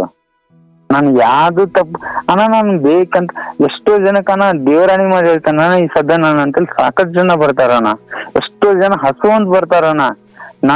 ನನಗಂತ ಬಂದಿರುತ್ತಣ್ಣ ಅಡಿಗೆ, ನನಗಂತ ಊಟ ಬಂದಿರುತ್ತ, ಅದನ್ನ ಅವ್ರಿಗೆ ನೀಡ್ತಾನ ನಾನು. ನೀವ್ ಊಟ ಮಾಡಿ ಹೋಗ್ರಪ್ಪ, ನಂಗ್ ಬೇಡ ನಾ ಉಪವಾಸ ಇರ್ತೇನೆ ಅಂತ ಎಷ್ಟೋ ಜನಕ್ ಮಾಡಿದೆ ನಾನು. ನನಗೆ ಮರ್ಯಾದೆ ತಕ್ಕೊಡುವಂತದ್ ನೀನೇನ್ ಮಾಡಿದೆ ಅಣ್ಣ? ನಂದು ತಪ್ಪಾಗಿದೆ, ನಾನು ಫಸ್ಟೇ ಹೇಳಿದ್ದೀನಿ ಅಣ್ಣ ನಿಮ್ಗೆ. ಅಂದ್ರೆ ಆ ಹೆಣ್ಣಿನ ಜೊತೆ ಇದ್ದ ಸಂಪರ್ಕನ ಆಮೇಲೆ ಕುಡ್ದಾಗ ಅಣ್ಣ ನಿಮ್ಗೆ ಹೇಳಿದ್ನಲ್ಲ, ನಂದೊಂದು ಸ್ವಲ್ಪ ತಪ್ಪು ತಿಳ್ಕೊಬೇಡಿ, ಸ್ವಲ್ಪ ದೊಡ್ಡ ಫ್ಯಾಮಿಲಿ. ಒಂದ್ ಸೊಕ್ಕು ಅಂತಾರಲ್ಲ, ಸೊಕ್ಕು ಅಹಂಕಾರ, ಇದನ್ನೊಂದಿಷ್ಟು ತೋರ್ಸಿದ್ದೀನ ನಾನು. ಸಿಕ್ದವ್ರ ಮೇಲೆಲ್ಲ ಸಿಕ್ದವ್ರ ಮೇಲೆಲ್ಲ ತೋರ್ಸಿದ್ದೀನ ನಾನು. ನನ್ ಲೈಫ್ ಅಣ್ಣ, ನಂಗೆ ಪಾಪ ನಂಗ ದೇವ್ರು ಎಲ್ಲಾ ಚಲೋ ಟೈಮ್ ಕೊಟ್ಟಿದ್ದಾನ. ನಾನ್ ಚಂತಗೆ ಉಪಯೋಗ ಮಾಡ್ಕೊಂಡಿಲ್ಲ ಅದನ್ನ. ಚಂದಗೆ ಎಲ್ಲಾ ಕೊಟ್ಟಿದ್ದಾನ, ನಂಗೆ ಆಸ್ತಿ ಕೊಟ್ಟಾನ, ಅಂತಸ್ತು ಕೊಟ್ಟಾನ, ಎಜುಕೇಶನ್ ಕೊಟ್ಟಿದ್ದ, ಎಲ್ಲಾ ಕೊಟ್ಟಾನ. ನಾನು ಆ ಟೈಮ್ದಾಗ ಯಾವ ಟೈಮ್ದಾಗ ಅಲ್ಲೆಲ್ಲಿ ಉಪಯೋಗ ಮಾಡ್ಕೊಂಡಿಲ್ಲ, ಅಲ್ಲೆಲ್ಲಿ ಹಾದಿ ತಪ್ಕೊಂತ ಬಂದೆ ನಾನು. ಅವೆಲ್ಲ ನಂಗೆ ಈಗ ಅರ್ಥ ಆಗತ್ತನ, ಈಗ ಅರ್ಥ ಆಗತ್ತನ. ಪಾಪ ನನ್ ತಂದೆ ತಾಯಿ ಸದ್ಯನ ಪ್ರೆಸೆಂಟ್ ದೇವರಾಣಿ ಮಾಡಿರ್ತಾನ. ಪ್ರತಿದಿನ ಅವ್ರಿಗೆ ಯಾರು ಏನ್ ಹೇಳ್ತಾರಣ ಆ ದೇವ್ರಿಗೆ ಹೋಗ್ತಾರ, ಅಲ್ಲಿ ವ್ರತ ಮಾಡ್ತಾರ, ಎಲ್ಲಾ ಮಾಡ್ತಾರ. ಆದ್ರ ಅವ್ರ ಮಗನ ಮದುವೆ ಆಗವಲ್ತನ. ಅಂದ್ರೆ ನಿಮ್ ಮದುವೆ? ನನ್ ಮದುವೆನ, ನನ್ನ ಮದುವೆ ಆಗ್ಲಿಕ್ಕೆ ಕಾರಣನ ನಮ್ಮ ಸ್ವಂತ ಸಂಬಂಧಿಕರನ. ಆ ಹುಡುಗ ನಾವು ಎಲ್ಲಾರ ಒಂದ್ ಕಡೆ ಹುಡ್ಗಿನ್ ನೋಡಕ್ ಹೋಗಿರ್ತವನ, ನೋಡ್ತೀವಿ ರಿಪೀಟ್. ನಾವ್ ಇನ್ನ ನಮ್ ಊರಿಗೆ ಟಚ್ ಆಗಿರಲ್ಲನ. ಅಷ್ಟೊತ್ತಾಗ ಅಲ್ಲಿ ನಮ್ಮ ರಿಲೇಷನ್ಗೆಲ್ಲ ಸುದ್ದಿ ಹೋಗಿರುತ್ತನ. ಇದು ಆ ಹುಡುಗ ಬೆಳಪೈತಿ, ಆ ಹುಡುಗ ಊರ್ ಬಿಟ್ಟ 2 ವರ್ಷ ಆತ, ಆ ಹುಡುಗ ಕುಡಿತಾನ, ಆ ಹುಡುಗ ಇಸ್ಬೆಟ್ ಆಡ್ತಾನ, ಆ ಹುಡುಗ ಹುಸಿ ಆಡ್ತಾನ. ಅವಾಗ ಯಾಕೆ ಹೆಣ್ ಕೊಡ್ತೀರಿ, ಅವಾಗೆಲ್ಲಾ ಕೊಟ್ರಿ ನೀವೆಲ್ಲಾ ಹಿಂಗ್ ಪಡ್ ತಿಂತೀರಿ ಅಂತ ನಮ್ಮ ಸ್ವಂತ ಮನೆಯವ್ರ ಯಾರಂದ್ರೆ ನಮ್ಮ ಕಾಕ ದೊಡ್ಡಪ್ಪಗಳು ಅಂತಾರಲ್ಲ, ಚಿಕ್ಕಪ್ಪ ದೊಡ್ಡಪ್ಪ ಅಂತಾರಲ್ರಿ, ಅವರೇ ಪೆಟಸ್ತಾರ. ಅವ್ರ ಹೆಂಡ್ರು ಅವರು ಎಲ್ಲಾರು ಸೇರಿ ಪೆಟಸ್ತಾರ. ಹಿಂಗ್ ಬಟ್ಟಸಿದಾರ, ನಾ ಗಾಡಿ ಮೇಲೆ ಬಟ್ಟಸ್ದಾರ ಅಂತಾರ ಗೊತ್ತೈತ್ರಿ. ಗ್ಯಾರಂಟಿ ಈ ಹುಡುಗನ ಮದುವೆ ಆಗುಲ್ಲ. ನಮ್ಮ ಸ್ವಂತ ಸಣ್ಣವ್ವ ಅನ್ನೋರಿ, ನಮ್ಮ ಅಪ್ಪನ ತಮ್ಮನ್ ಹಿಂತನ ಬಟ್ಟಸಿದಾರಿ.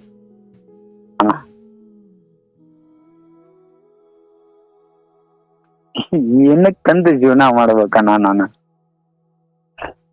ಬಾಳ ನಿಷ್ಠುರ್ಲೆ ನಾನು. ₹1 ದುಡ್ಡು ಖರ್ಚು ಮಾಡಲ್ಲ ನಾನು. ಇವಾಗ ಇಲ್ಲಿ ಮಾಲಕರು ನಂಗೆ ಊಟ ಕೊಡ್ತಾರಣ್ಣ. ನಂಗೆ ಪ್ರತಿದಿನ 700 ರೂಪಾಯಿ ಪೇಮೆಂಟ್ ಐತಣ್ಣ.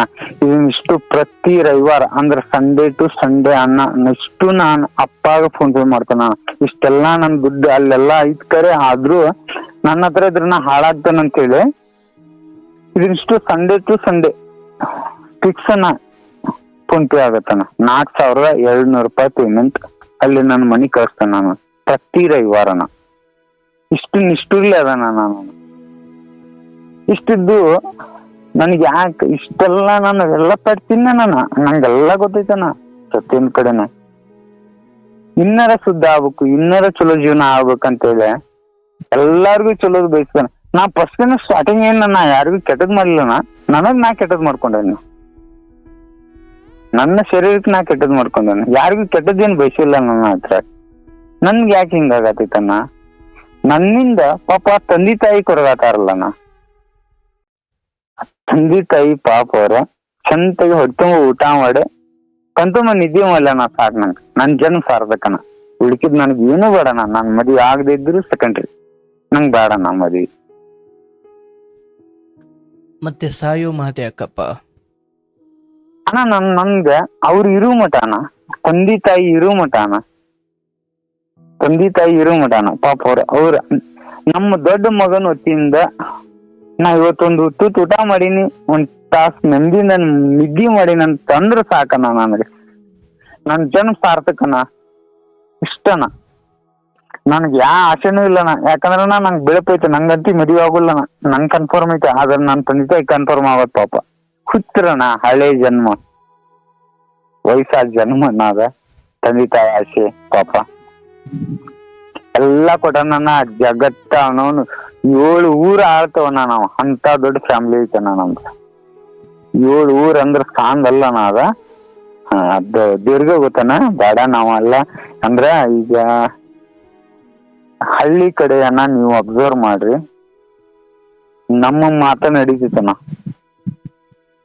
ಅಂತ ದೊಡ್ಡ ಫ್ಯಾಮಿಲಿ ಆದ್ರ ನಮ್ಗೆ ಅಷ್ಟು ತೊಂದ್ರೆ ಐತಣ್ಣ. ನನ್ ತಮ್ಮ ಎಲ್ಲ ಚಲೋ ಅದ, ನಾನು 1000 ಸಲ ಹೇಳತ್ತಣ್ಣ. ನನ್ನನ್ ಬಿಡ್ರಿ, ನಾನೊಬ್ಬ ಕೆಟ್ಟ ಹುಳ. ನಂಗ್ ಬೆಳಪೈತೆ, ನೀವು ತಂದೆ ತಾಯಿ ನೀವು ಒಪ್ಕೋತೀರಿ, ಇನ್ನೊಬ್ರು ಒಪ್ಕೊಲಿದನ್ನ. ತಮ್ಮ ಚಲೋ ಅದಾನ, ತಮ್ಮನ್ ದೊಡ್ಡ ಮದ್ವಿ ಮಾಡೋನು, ದೊಡ್ಡದ್ ಮಾಡೋನು ಅಂತ 1000 ಸಲ ಆತಣ್ಣ ನಾ ಹೇಳಾಕ.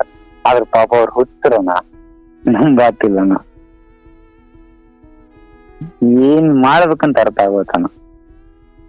ಆ ಬಿಳುಪನ್ ಸರಿ ಮಾಡ್ಲಿಕ್ಕೆ ಆಗಲ್ವಾ, ಅಥವಾ ಅದಕ್ಕೆ ಚಿಕಿತ್ಸೆ? ನಾವು ಅದಕ್ ಬಾಳ ಸಲ ಪ್ರಯತ್ನ ಪಟ್ಟು ಅಣ್ಣ. ಬಿಳುಪಣ್ಣ ನಿಮ್ಗೂ ಗೊತ್ತಿರುತ್ತಣ್ಣ, ಮನುಷ್ಯ ಬಿಳುಪ್ ಇರುತ್ತೆ ನೋಡಣ. ಅದು ಕ್ಲಿಯರ್ ಆಗಲ್ಲ ಆ ಟ್ರೀಟ್ಮೆಂಟ್ ಇಲ್ಲಣ್ಣ ಅದಕ್ಕೆ. ಅಂದ್ರೆ ಕೈಯಲ್ಲಿ ಮುಖದಲ್ಲೆಲ್ಲ ಇರುತ್ತಲ್ಲ ಅದ? ಇಲ್ಲಣ್ಣ ನನ್ಗೆ ಎಲ್ಲಿಲ್ಲ, ನನ್ಗೆ ನೀವು ಅಲ್ಲ ಅಲ್ಲ ಗೊತ್ತಿರೋ ಅಲ್ಲ ಅಲ್ಲ. ಬೇರೆ ಎಲ್ಲಾರ್ಗೂ ಕೈಯಲ್ಲಿ ಮುಖದಲ್ಲೆಲ್ಲ ಇರುತ್ತೆ. ಎಲ್ಲಾರ್ಗು ಇರುತ್ತಣ್ಣ, ಆದ್ರೆ ದೇವ್ರು ನನಗ್ ಅದೊಂದು ಚಲೋ ಕೊಟ್ಟಾನ. ನಂಗ ಗುಪ್ತ ಜಾಗದಾಗ ಐತಣ್ಣ, ಯಾರಿಗೂ ಗೊತ್ತಾಗಲ್ಲ. ನಮ್ಮ ಸಂಬಂಧಿಕರಿಗೆ ಗೊತ್ತೈತಣ್ಣ, ಅವ್ರು ಸ್ಪ್ರೆಡ್ ಮಾಡತ್ತಾರಣ್ಣ. ಆಯ್ತು, ಈಗ ಒಂದು ವಿಚಾರ ಹೇಳ್ತೀನಿ. ಆಯ್ತು, ನಿನ್ನೆಲ್ಲ ಕೇಳಿಸ್ಕೊಂಡಿದ್ದೀನಿ. ಬಟ್ ಒಂದು ಅರ್ಥ ಮಾಡ್ಕೊಳಪ್ಪ, ಜೀವನ ಮದುವೆ, ಮಕ್ಕಳು, ಸಂಸಾರ. ನಿಜ ಹೇಳಬೇಕಂದ್ರೆ ಈಗ ನೀವು 10 ಊರಿಗೆ ನ್ಯಾಯ ಹೇಳೋರು, 1 ಊರಿಗೆ ನ್ಯಾಯ ಹೇಳೋರು, ಅಂತಿಮವಾಗಿ ನಮ್ಮ ವ್ಯಕ್ತಿತ್ವಗಳು ಏನು ಅಂತ ನಮ್ಮ ಅಂತರಾತ್ಮಕ್ಕೆ ಗೊತ್ತಿರುತ್ತೆ. 10 ಊರಿನ ಜನಕ್ಕೆ ಗೊತ್ತಿಲ್ಲದೆ ಇರ್ಬೋದು. ಈಗ ಅಂತಿಮವಾಗಿ ಬದುಕು ಈ ಹಂತಕ್ಕೆ ಯಾಕೆ? ಈಗ ಬಿಳುಪಿನ ಬಗ್ಗೆ ನಾನು ಮಾತಾಡಲ್ಲ, ಆದರೆ ಆ ಹೆಣ್ಣಿನ ವಿಚಾರದಲ್ಲಿ ನಾನು ಶರಣಾಗಿದ್ದು, ಆಕೆ ಹೇಳ್ದಂಗೆ ನಡ್ಕೊಂಡಿದ್ದು, ನಾನು ತುಂಬಾ ತಪ್ಪು ಮಾಡಿದ್ನಲ್ಲಪ್ಪ ಅಲ್ಲಿ. ನಾನೇ ಕೇಳಿಸ್ಕೊ. ಇವತ್ತು ನಾನು ಎಲ್ಲವನ್ನ ಸರಿ ಮಾಡ್ಕೊಳ್ಳೋಕೆ ತಯಾರಿದ್ದೀನಿ. ಇವತ್ತು ನಾನು ಎಲ್ಲ ರೀತಿಯಲ್ಲೂ ಸರಿ ಇದ್ದೀನಿ, ನಾನು ದೇವ್ರಂತವನು, ನಾನು ಎಲ್ರಿಗೂ ಸಹಾಯ ಮಾಡ್ತೀನಿ, ಅಪ್ಪ ಅಮ್ಮನಿಗೆ ಒಳ್ಳೇದು ಬಯಸ್ತೀನಿ, ಎಲ್ರಿಗೂ ಒಳ್ಳೇದು ಬಯಸ್ತೀನಿ ಅಂದರೆ, ಕೆಲವೊಮ್ಮೆ ನಮ್ಮ ದುಷ್ಟತನಗಳು, ನಮ್ಮ ಅಸಹ್ಯಗಳನ್ನು ಕಂಡುಕೊಂಡು ತಿದ್ದುಕೊಂಡು ಸರಿ ಮಾಡ್ಕೊಳ್ಳೋಕೆ ನೋಡುವಷ್ಟೊತ್ತಿಗೆ ಕಾಲ ಮೀರು ಹೋಗ್ಬಿಟ್ಟಿರುತ್ತೆ. ಈಗ ನಮ್ಮಲ್ಲಿ ಮಹಾಭಾರತ ಯುದ್ಧ ಅಂತ ನಡೀತು. ಅಲ್ಲಿ ಆ ಯುದ್ಧ ಆಗೋದು ಬೇಡ ಅಂತ ಕೃಷ್ಣ ಎಷ್ಟೆಲ್ಲ ಸಂಧಾನ ಮಾಡ್ಲಿಕ್ಕೆ ನೋಡ್ದ. ಅದನ್ನೇ ಕೃಷ್ಣ ಸಂಧಾನ ಅಂತ ಕರೀತಾರೆ. ದುರ್ಯೋಧನ, ಬೇಡ ಕಣಪ್ಪ, 5 ಗ್ರಾಮಗಳನ್ನು ಕೊಡು, ಆ ಪಾಂಡವರು 5 ಜನ ಹೆಂಗೋ ಬದುಕೊಳ್ತಾರೆ, ಇನ್ನು ಮಿಕ್ಕಿದ ರಾಜ್ಯವನ್ನು ನೀನೇ ಮಾಡಿಕೊಳ್ಳಪ್ಪ ಅಂತ ಏನೆಲ್ಲ ಬಿಡಿಸಿ ಹೇಳಿದ್ರು. ಇಲ್ಲ, ನಾನು 5 ರಾಜ್ಯ ಅಲ್ಲ, ಸೂಜಿ ಮೊನೆಯ ಮೇಲಿನ ಜಾಗದಷ್ಟು ಜಾಗವನ್ನ ಆ ಪಾಂಡವರಿಗೆ ನಾವು ಕೊಡೋದಿಲ್ಲ ಅಂತ ಹಠ ಹಿಡ್ದ. ಯುದ್ಧ ಆಯಿತು, ಕಡೆಗೆಲ್ಲ ವಂಶ ನಿರ್ವಂಶ ಆಯಿತು. ಅಂದರೆ ಯುದ್ಧದ ಕೊನೆಯಲ್ಲಿ ಎಲ್ಲರೂ ಸತ್ತು ಹೋಗಿದ್ದಾರೆ, ಎಲ್ಲರನ್ನೂ ಕೃಷ್ಣ ಮುಗಿಸಿಬಿಟ್ಟಿದ್ದಾನೆ. ಆ ಸಮಯದಲ್ಲಿ ಅಯ್ಯೋ, ನಾನು ಒಳ್ಳೆಯವನಾಗಬೇಕು, ನನಗೆ ಬದುಕೋ ಅವಕಾಶ ಕೊಡು, ಬದುಕಬೇಕು ಅಂತ ಏನಾದರೂ ದುರ್ಯೋಧನ ಅಂದಿದ್ರೆ, ಕೃಷ್ಣನೇ ಹೇಳ್ತಿದ್ದ, ಬದುಕೋ ಅವಕಾಶ ಯಾವಾಗ ನಾನು ಕೊಟ್ಟಿದ್ನೋ ಆಗ ನೀನು ಅಹಂಕಾರ ತೋರದೆ, ಈಗ ಬದುಕಬೇಕು ಅಂತೀಯ, ಅದಕ್ಕೆ ಅವಕಾಶ ಇಲ್ಲ. ಭಗವಂತ ಅಥವಾ ಬದುಕು ನಮಗೆ ಯಾವಾಗೆಲ್ಲ ಒಂದೊಳ್ಳೆ ಸಮಯವನ್ನು, ಒಳ್ಳೆ ಮನೆತನದಲ್ಲಿ ಜನ್ಮ ಆಗಿತ್ತು, ಒಳ್ಳೆ ರೀತಿಯಲ್ಲಿ ಅಪ್ಪ ಅಮ್ಮ ಇದ್ದರು, ಎಲ್ಲ ರೀತಿಯಲ್ಲೂ ಸ್ಥಾನಮಾನಗಳು, ಭೋಗ ವೈಭೋಗ ಎಲ್ಲ ಇತ್ತು. ಆದರೆ ಆ ಸಮಯದಲ್ಲಿ ನಾನು ತೋರಿಸಿದ ಅಹಂಕಾರ, ನಾನು ತೋರಿಸಿದ ದುರ್ನಡತೆ, ನಾನು ನಡ್ಕೊಂಡ ರೀತಿ, ಇವೆಲ್ಲವೂ ಸೇರಿ ಇವತ್ತು ನಿನ್ನನ್ನು ಗಡೀಪಾರು ಮಾಡಿದ್ದಾವೆ. ಯಾರೋ ಮಾಡಿಲ್ಲ, ಹೇಳ್ತಿರೋದನ್ನ ನೀನು ಜ್ಞಾನದ ತರ ತಗೊಳಪ್ಪ. ಯಾರೋ ಮಾಡಿದ್ರು ಅಂತ ಅಲ್ಲ, ಆ ಕರ್ಮಗಳೇ ನಿನ್ನ ಆಚೆ ಕಳಿಸಿದ್ದಾವೆ. ಹೌದಲ್ಲಪ್ಪ? ಯಾರೋ ದೂಕಬೇಕು, ಯಾರೋ ನ್ಯಾಯ ಪಂಚಾಯತಿ ಮಾಡಿ ಗಡೀಪಾರು ಮಾಡಬೇಕು ಅಂತ ಅಲ್ಲ. ನಮ್ಮ ಎಡವಟ್ಟುಗಳು ನಮ್ಮ ತಾಂಡೋಗಿ ಅದನ್ನೇ ಹೇಳ್ತಿರೋದು. ನನ್ನ ಕರ್ಮಗಳು ಅದನ್ನ ಎದುರಿಸೋಕಾಗದೆ ನನ್ನನ್ನು ಆಚೆ ತಳ್ಳಿದ್ದಾರವೆ, ಅಥವಾ ನಾನೇ ಬಂದಿದ್ದೀನಿ. ಹೌದಲ್ಲ? ಅಂದ್ರೆ ಮೊದ್ಲು ಅರ್ಥ ಮಾಡ್ಕೊಳ್ಬೇಕಾಗಿರೋದು, ನೀವಿವತ್ತು ಯಾವ ಜಾಗದಲ್ಲಿದ್ದೀರಿ, ನಿಮ್ಗೇನೇನು ಸಮಸ್ಯೆ ಇದೆ, ಹೊರಗಡೆ ಜನಗಳಿಂದ ಸುಖ ಸುಮ್ಮನೆ ನಿಮಗೆ ಆಗದೆ ಇರೋರು ಮಾಡ್ತಿರೋ ದೂಷಣೆಗಳು, ಆಪಾದನೆಗಳು, ಕುತಂತ್ರಗಳು, ಅಪಚಾರಗಳು, ಅಥವಾ ನಿಮ್ಮ ಬಗ್ಗೆ ಇಲ್ಲ ಸಲ್ಲದ್ದನ್ನು ಹೇಳಿ ಅಪಪ್ರಚಾರ ಮಾಡುವ ಬುದ್ಧಿ ಇದೆಯಲ್ಲ, ಅದಕ್ಕೆ ಭಗವಂತನೇ ಉತ್ತರ ಕೊಡ್ತಾನೆ. ಆದರೆ ನೀವು ಬದುಕಲ್ಲಿ ಇಂಥ ಮನೆತನದಲ್ಲಿ ಇಂಥ ಅಪ್ಪ ಅಮ್ಮನಿಗೆ ಹುಟ್ಟಿದಾಗ ಯಾವ ಊರಿನಲ್ಲಿ ನನಗೆ ಅವಮಾನವಾಯಿತೋ, ಯಾವ ಊರಿನಲ್ಲಿ ನಾನು ಬದುಕಲ್ಲಿ ತಪ್ಪು ಮಾಡಿದ್ನೋ, ಯಾವ ಊರಿನ ಜನರು ನನ್ನ ಬಗ್ಗೆ ಅಪಪ್ರಚಾರ ಮಾಡಿದ್ರೋ, ಯಾವ ಊರಿನಲ್ಲಿ ನನಗೆ ಅತ್ಯಂತ ಅವಮಾನವಾಯಿತೋ, ಅದೇ ಊರಿನ ಜನ ನನ್ನನ್ನು ಪಶ್ಚಾತ್ತಾಪ, ಅಯ್ಯೋ ನಾವು ಇಂಥ ಹುಡುಗನಿಗೆ ಅವತ್ತು ಹಂಗೆ ಮಾಡಿಬಿಟ್ವಲ್ಲ ಅಂತ ಅವ್ರಿಗನ್ನಿಸ್ಬೇಕು. ಹಾಗೆ ನಾನು ಬದುಕಬೇಕು ಅಂದರೆ ಬದುಕಲ್ಲಿ ದೊಡ್ಡ ಗುರಿ ಇಟ್ಕೊಳ್ಬೇಕು. ನೋಡಪ್ಪ, ಮದುವೆ ಅನ್ನೋದಿದೆಯಲ್ಲ, ಈಗ ನಮ್ಮಲ್ಲಿ ಎಷ್ಟೋ ಸನ್ಯಾಸಿಗಳು ಸಂತರನ್ನು ನೋಡ್ತೀವಿ, ಅವ್ರು ಯಾರು ಮದುವೆನೂ ಆಗಲಿಲ್ಲ. ಎಷ್ಟೋ ಜನ ಮದುವೆ ಆಗಿರೋರು ಹೆಂಡತಿ ಮಕ್ಕಳನ್ನು ಬಿಟ್ಟು ಶ್ರೇಷ್ಠರಾಗೋದ್ರು. ಮದುವೆ ಅನಿವಾರ್ಯ ಅಲ್ಲ. ಈಗ ಮದುವೆ ಆಗದೆ ಹೋದ್ರೆ ನಮಗೆ ಸ್ವರ್ಗದಲ್ಲಿ ಜಾಗನೇ ಇಲ್ಲ ಅಂತ ಏನಿಲ್ಲ. ದೇವರಣೆ ಮಾಡಿರ್ತೇನೆ, ನಂಗೆ ಅದ್ರ ಬಗ್ಗೆ ಕೇಳಿಸ್ಕೊ. ಯಾಕಂದ್ರೆ ಈಗ ಮತ್ತೆ ನಾನು ಸಾಯ್ತೀನಿ, ನಾನು ಬದುಕೋದಿಲ್ಲ ಅನ್ನೋದಕ್ಕೆ ಕಾರಣ ಏನಿದೆಯಪ್ಪ? ನನ್ನ ತಂದೆ ತಾಯಿ ಮಕ್ಕ ನಂಗೆ ನೋಡಕ್ ಕೇಳಿಸ್ಕೊ. ನಿನ್ ತಂದೆ ತಾಯಿ ನೀನ್ ಇಲ್ದೆ ಹೋದ್ರು ಬದುಕೋದು ಅವ್ರಿಗೆ ಗೊತ್ತು. ನಿನ್ ತಮ್ಮ ಅಥವಾ ಯಾರು ಓದೋರಿಂದ ಯಾರು ಬರಲ್ಲ ಸರ್, ಹೌದಲ್ಲ? ನೀವು ನಾಳೆ ಏನೋ ಮಾಡ್ಕೊಂಡು ಸತ್ತು ಹೋದ್ರಿ ಅಂದ್ರೆ, ಅಯ್ಯೋ ನನ್ನ ಮಗು ನಾವು ಹೋಗ್ಬಿಡ್ತೀವಿ ಅಂತ ಏನು ಯಾರು ಬರಲ್ಲ. 2 ದಿನ ಆತಾರ, 3ನೇ ಮರಿತಾರ. ಇರೋದೇ ಹಾಗೆ, ಪ್ರಕೃತಿಯ ಗುಣ ಕೊಟ್ಟಿದೆ ಮನುಷ್ಯರಿಗೆ. ನೀನ್ ಅರ್ಥ ಮಾಡ್ಕೊಳಪ್ಪ. ಏನು ಸ್ವಂತ ಏನೋ ಮಾಡಬೇಕು ಅಂದ್ಕೊಂಡಿದೀಯಾ, ಅದಕ್ಕೆ ದುಡಿತಾ ಇದೀಯಾ, ಮನೆಯವರಿಗೆ ಪ್ರಾಮಾಣಿಕವಾಗಿ ಹಣ ಕಳಿಸ್ಕೊಡ್ತಾ. ನಾನು ಹೇಳ್ತೀನಿ, ನಿನ್ನ ತಂದೆ ತಾಯಿ ನಿನ್ನ ಸಂಪರ್ಕದಲ್ಲಿ ಆಯ್ತಪ್ಪ, ನಾನು ಹೇಳೋದು ಕೇಳಿಸ್ಕೊಳಯ್ಯ. ನಿನ್ನ ತಂದೆ ತಾಯಿ ನಿನ್ನನ್ನು ಎಲ್ಲಿವರೆಗೂ ನಂಬಿದ್ದಾರೆ, ನೀನು ಬದಲಾಗಿದ್ದೀಯಾ, ತಪ್ಪನ್ನು ತಿದ್ದುಕೊಂಡಿದ್ದೀಯಾ, ನಿನಗೆ ಅವರು ಕ್ಷಮೆ ಕೊಟ್ಟಿದ್ದಾರೆ, ನಿನ್ನನ್ನು ಪ್ರೀತಿಯಿಂದ ಮಾತಾಡಿಸ್ತಾರೆ ಅನ್ನೋದಾದರೆ ಅಷ್ಟು ಸಾಕು. ಊರಿನವ್ರನ್ನೆಲ್ಲ ಮೆಚ್ಚಿಸೋದಕ್ಕೆ ನೀನು ಇಲ್ಲಿ ಬಂದಿಲ್ಲ, ಅದು ಸಾಧ್ಯನೂ ಇಲ್ಲ.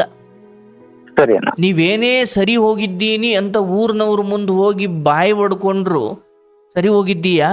ಆದರೆ ಈ ಹಿಂದೆ ಏನು ಮಾಡಿದ್ದೆ ಗೊತ್ತಾ ನಿನಗೆ ಅಂತ ಹಳೇದನ್ನೇ ತೆಗಿತಾರೆ ಹೊರತು ನೀನು ಸರಿ ಹೋಗಿರೋದು ಯಾರಿಗೂ ಬೇಡ. ಮೊದಲು ಅಪ್ಪ ಅಮ್ಮನಿಗೆ ನಾವು ಈಗ ಅವರು ಮದುವೆ ಪ್ರಯತ್ನ ಮಾಡ್ತಾರೆ. ಮದುವೆ ನೋಡಿ ಸರ್, ಕುರುಡನಿಗೂ ಕುಂಟನಿಗೂ ಎಂಥವನಿಗೂ ಒಂದು ಹೆಣ್ಣು ಅಂತ ಇರುತ್ತೆ, ಅದನ್ನು ಯಾರೂ ತಪ್ಪಿಸೋಕ್ಕಾಗಲ್ಲ. ನಾನು ನೋಡಿದ್ದೀನಿ ಸರ್, ಏನು ಕಣ್ಣಿಲ್ದವ್ರಿಗೂ ಏನು ಕಿವಿ ಕೇಳದೆ ಇರೋರ್ಗೂ ನಡೆಯೋಕೆ ಸಾಧ್ಯ ಇಲ್ದಿರೋರ್ಗೂ ಎಂಥದೋ ಒಂದು ಹೆಣ್ಣು ಭಗವಂತ ಇಟ್ಟಿರ್ತಾನೆ. ಬಟ್ ಏನಂದ್ರೆ ಸಿಗ್ಲಿಕ್ಕೆ ಸ್ವಲ್ಪ ತಡವಾಗಬಹುದಷ್ಟೇ. ಆ ಕಾರಣಕ್ಕೆ ನನಗೆ ಮದುವೆನೇ ಆಗಲ್ಲ, ನನಗೆ ಮದುವೆನೂ ಬೇಡ, ಏನೇನೋ ಯೋಚನೆ ಮಾಡುವುದು ಬೇಡ.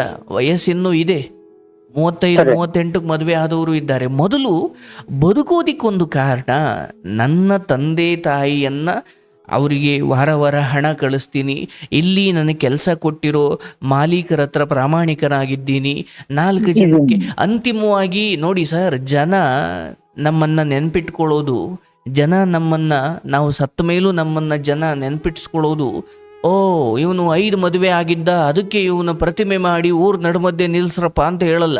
ನೀನು ಎಷ್ಟು ಮದುವೆ ಆದೆ, ಎಷ್ಟು ಮಕ್ಕಳು ಮಾಡಿಕೊಂಡೆ, ಅದು ಯಾರಿಗೂ ಬೇಕಿಲ್ಲ, ಅದನ್ನ ಎಲ್ಲರೂ ಮಾಡ್ತಾರೆ, ಒಂದು ನಾಯಿಯೂ ಮಾಡುತ್ತೆ. ಅಂತಿಮವಾಗಿ ನಮ್ಮನ್ನ ಅಪ್ಪ ಅಮ್ಮ ಸಾಕಿ ಸಲಹಿದ್ದಾರೆ, ಅವರು ಕೊನೆಗಾಲದಲ್ಲಿ ನಾವು ಅವರನ್ನು ಸಾಕಿ ಸಲಹಿದ್ರೆ ನೋಡಿ ಸರ್, ಈ 3 ಋಣವನ್ನು ನಾವು ತೀರಿಸಬೇಕು. ಅಷ್ಟು ತೀರಿಸಿದ್ರೆ ನಮ್ಮ ಈ ಜನ್ಮ ಸಾರ್ಥಕ. ಮದುವೆ ಆಗದೇ ಇದ್ರೂ ಪರವಾಗಿಲ್ಲ. ಆ 3 ಋಣ ಯಾವುದು? ಹೆತ್ತವರ ಋಣ, ಗುರುಗಳ ಋಣ, ನೆಲದ ಋಣ. ಅಂದ್ರೆ ತಂದೆ ತಾಯಿಗಳ ಋಣ. ಗುರು ಅಂದರೆ ನಿಮಗೆ ಬುದ್ಧಿ ಸರಿದಾರಿಗೆ ತಂದವರ ಆ ಋಣ ತೀರಿಸಬೇಕು, ಹೆತ್ತವರ ಋಣ ತೀರಿಸಬೇಕು. ಮತ್ತು ನಮಗೆ ಜನ್ಮ ಕೊಟ್ಟ ಒಂದು ನೆಲ, ಊರು ಅಂತ ಇರುತ್ತಲ್ಲಪ್ಪ, ಊರು ನಮಗೆ ಎಷ್ಟೇ ಕೇಡು ಬಯಸ್ಲಿ, ಅದು ನಮ್ಮೂರು, ಹೌದಲ್ಲ? ನೀವು ಊರು ಬಿಟ್ಟು ಊರಿಗೆ ಬಂದಿರ್ಬೋದು, ಆದರೆ ಆ ಊರಲ್ಲಿ ತಲೆ ಎತ್ಕೊಂಡು ಓಡಾಡುವಂತೆ ನೀವು ಬದುಕಬೇಕು. ನಿಮ್ಗೆ ಆ ಶಕ್ತಿ ಇದೆ. ಸ್ವಲ್ಪ ತಡವಾಗಬಹುದಷ್ಟೇ. ನೋಡಪ್ಪ, ಪಾಂಡವರಂತಹ ಮಹಾನುಭಾವರು, ಧರ್ಮವನ್ನೇ ಉಸಿರಾಗಿಸಿಕೊಂಡಿದ್ದ ಪಾಂಡವರನ್ನು ಕೂಡ ಮೋಸ ಮಾಡಿ ಕಾಡಿಗಟ್ಟಿದ್ರು. 12 ವರ್ಷ ವನವಾಸ, 1 ವರ್ಷ ಅಜ್ಞಾತವಾಸ, ಒಟ್ಟು 13 ವರ್ಷ ಅವರು ಹಸ್ತಿನಾವತಿ ಅನ್ನೋ ರಾಜ್ಯಕ್ಕೆ ಕಾಲಿಡ್ಲಿಕ್ಕೆ ಬಿಡಲಿಲ್ಲ. ಆದರೆ 14 ವರ್ಷ ತಾಳ್ಮೆಯಿಂದ ಇದ್ದು ಆಮೇಲೆ ರಾಜಾರೋಷವಾಗಿ ಬಂದು ಇವರನ್ನೆಲ್ಲ ಕೊಂದು ಯುದ್ಧ ಮಾಡಿ ಅವರು ತಮ್ಮ ರಾಜ್ಯವನ್ನು ಪಡ್ಕೊಂಡ್ರು. ಅಂತ ಪಾಂಡವರು, ಧರ್ಮರಾಯ, ಭೀಮ, ಅರ್ಜುನ, ನಕುಲ, ಸಹದೇವ, ದ್ರೌಪದಿ, ಇಂಥ ಧರ್ಮವಂತರು, ಇಂಥ ನ್ಯಾಯನಿಷ್ಠರಿಗೆ ಈ ಸಮಾಜ ಕಾಡಿ ಕಳಿಸ್ಬಿಡ್ತು. ಅಂಥದ್ರಲ್ಲಿ ನಿಂದು ಒಂದು ಕೆಟ್ಟಗಾಲ, ನಿನಗೂ ಇದು ವನವಾಸ ಅಂದುಕೋ. ಈ ವನವಾಸ ಮುಗಿಯೋ ಸಮಯ ಬರುತ್ತೆ, ನೀನು ನಿನ್ನ ಊರಿಗೆ ಹೋಗಿ ರಾಜನ ಥರ ಬದುಕೋ ಸಮಯ ಬರುತ್ತೆ. ಆದರೆ ಅಲ್ಲಿವರೆಗೂ ಕಾಯಬೇಕೆ ಹೊರತು ನಾನೇನೋ ಆತುರವಾಗಿ ನಿರ್ಧಾರ ಮಾಡಿಕೊಂಡು ಅಪ್ಪ ಅಮ್ಮನ ಮುಂದೆ ಮಕ್ಕಳು ಶವ ಆಗಬಾರ್ದು. ಆ ಶೋಕ ಇದೆಯಲ್ಲ, ಆ ಪುತ್ರ ಶೋಕ ಇದೆಯಲ್ಲ, ನೀವು ನರಕಕ್ಕೆ ಹೋಗ್ತೀರ. ನಾನು ವನವಾಸ ಎಷ್ಟು ದಿನ ಅಣ್ಣ? ಇನ್ನು ವನವಾಸ, ನಿನ್ನ ತಂದೆ ತಾಯಿ ಎಲ್ಲಿವರೆಗೂ ನಿನ್ನ ಮೇಲೆ ನಂಬಿಕೆ ಇಟ್ಟಿದ್ದಾರೆ, ನೀನು ನಿನಗೆ ಸಿಕ್ಕಿದ ಕೆಲಸ ಕೊಟ್ಟವರು ಮಾಲೀಕರಿಗೆ ಎಷ್ಟು ಪ್ರಾಮಾಣಿಕರಾಗಿ ದುಡಿತೀರಾ. ಮದುವೆ ವಿಚಾರದಲ್ಲಿ ಎಂದಿಗೂ ಕೂಡ ನೀವು ಭರವಸೆ ಕಳ್ಕೊಳ್ಬಾರ್ದು. ಆ್ಯಂಡ್ ಊರಿನವರು ವಿಚಾರವಾಗಿ ನಿನ್ನ ಮನೆಗೆ ನೀನು ಹೋಗ್ತೀಯ ಬರ್ತೀಯ, ಊರನ್ನ ನೋಡಪ್ಪ, ಯಾವುದೇ ಆದರೂ ಅಷ್ಟೇ ಕಣೆಯ, ನೀನು ಯಾವತ್ತೂ ಜೀನ್ಸ್ ಪ್ಯಾಂಟ್ ಹಾಕದೇ ಇರೋನು ಇದ್ದಕ್ಕಿದ್ದ ಹಾಗೆ ಜೀನ್ಸ್ ಪ್ಯಾಂಟ್ ಹಾಕೊಂಡು ಊರೊಳಿಗೆ ಹೋಗು, ಅವತ್ತೂ ಜನ ಮಾತಾಡ್ತಾರೆ. ಯಾವತ್ತೂ ಪಂಚೆ ಹಾಕದೇ ಇರುವನು ಪಂಚೆ ಹಾಕೊಂಡು ಊರೊಳಿಗೆ ಹೋಗು, ಅವತ್ತೂ ಜನ ಮಾತಾಡ್ತಾರೆ. ಆದರೆ ಅದೇ ಪಂಚೆಯನ್ನು ಹಾಕೊಂಡು ಒಂದು 5-6 ದಿನ ಓಡಾಡು, ಆಮೇಲೆ ಅವ್ರ ಪಾಡಿಗೆ ಅವ್ರು ಸುಮ್ಮನಾಗ್ತಾರೆ, ಏನೂ ಮಾತಾಡಲ್ಲ. ಹಾಗೆ ನಾನು ಅಯ್ಯೋ ಊರೊಳಿಗೆ ಹೋದ್ರೆ ನನ್ನನ್ನು ಜನ ಏನು ಅಂದ್ಕೊಳ್ತಾರೆ, ಮರ್ಯಾದೆ ತೆಗೆದು ನನ್ನ ಮನೆಗೆ ನಾನು ಹೋಗಿ ಬರೋದು ಕಲ್ತ್ಕೊಳ್ಳೋಣ, ಆಮೇಲೆ ಅವರು ಸುಮ್ಮನೆ ಆಯ್ತಾರೆ. ನೀನು ಹೋಗೋಕ್ಕಿಂತ ಮುಂದೆ ನೋಡಿದ್ರೆ ನೀನು ದೂರ ಇದ್ದಷ್ಟು ಸಮಯ ಅವ್ರಿಗೇನು ಬೇಕೋ ಅವ್ರು ಅದನ್ನು ಮಾತಾಡ್ಕೊಳ್ತಾರೆ, ಅದನ್ನು ನಾವು ತಡೆಯೋಕ್ಕಾಗಲ್ಲ. ಹಾಗಾಗಿ ನಿನ್ನ ಮನೆಗೆ ಹೋಗು, ನಿನ್ನ ತಂದೆ ತಾಯಿ ನೋಡ್ಕೋ, ಬರ್ತಾ ಇರು, ಇಲ್ಲಿ ಕೆಲಸ ಮಾಡು, ವಾರಕ್ಕೊಮ್ಮೆ ಹೋಗು, ತಿಂಗಳಿಗೊಮ್ಮೆ ಹೋಗು, ಅಥವಾ 6 ತಿಂಗಳಿಗೊಮ್ಮೆ ಹೋಗು.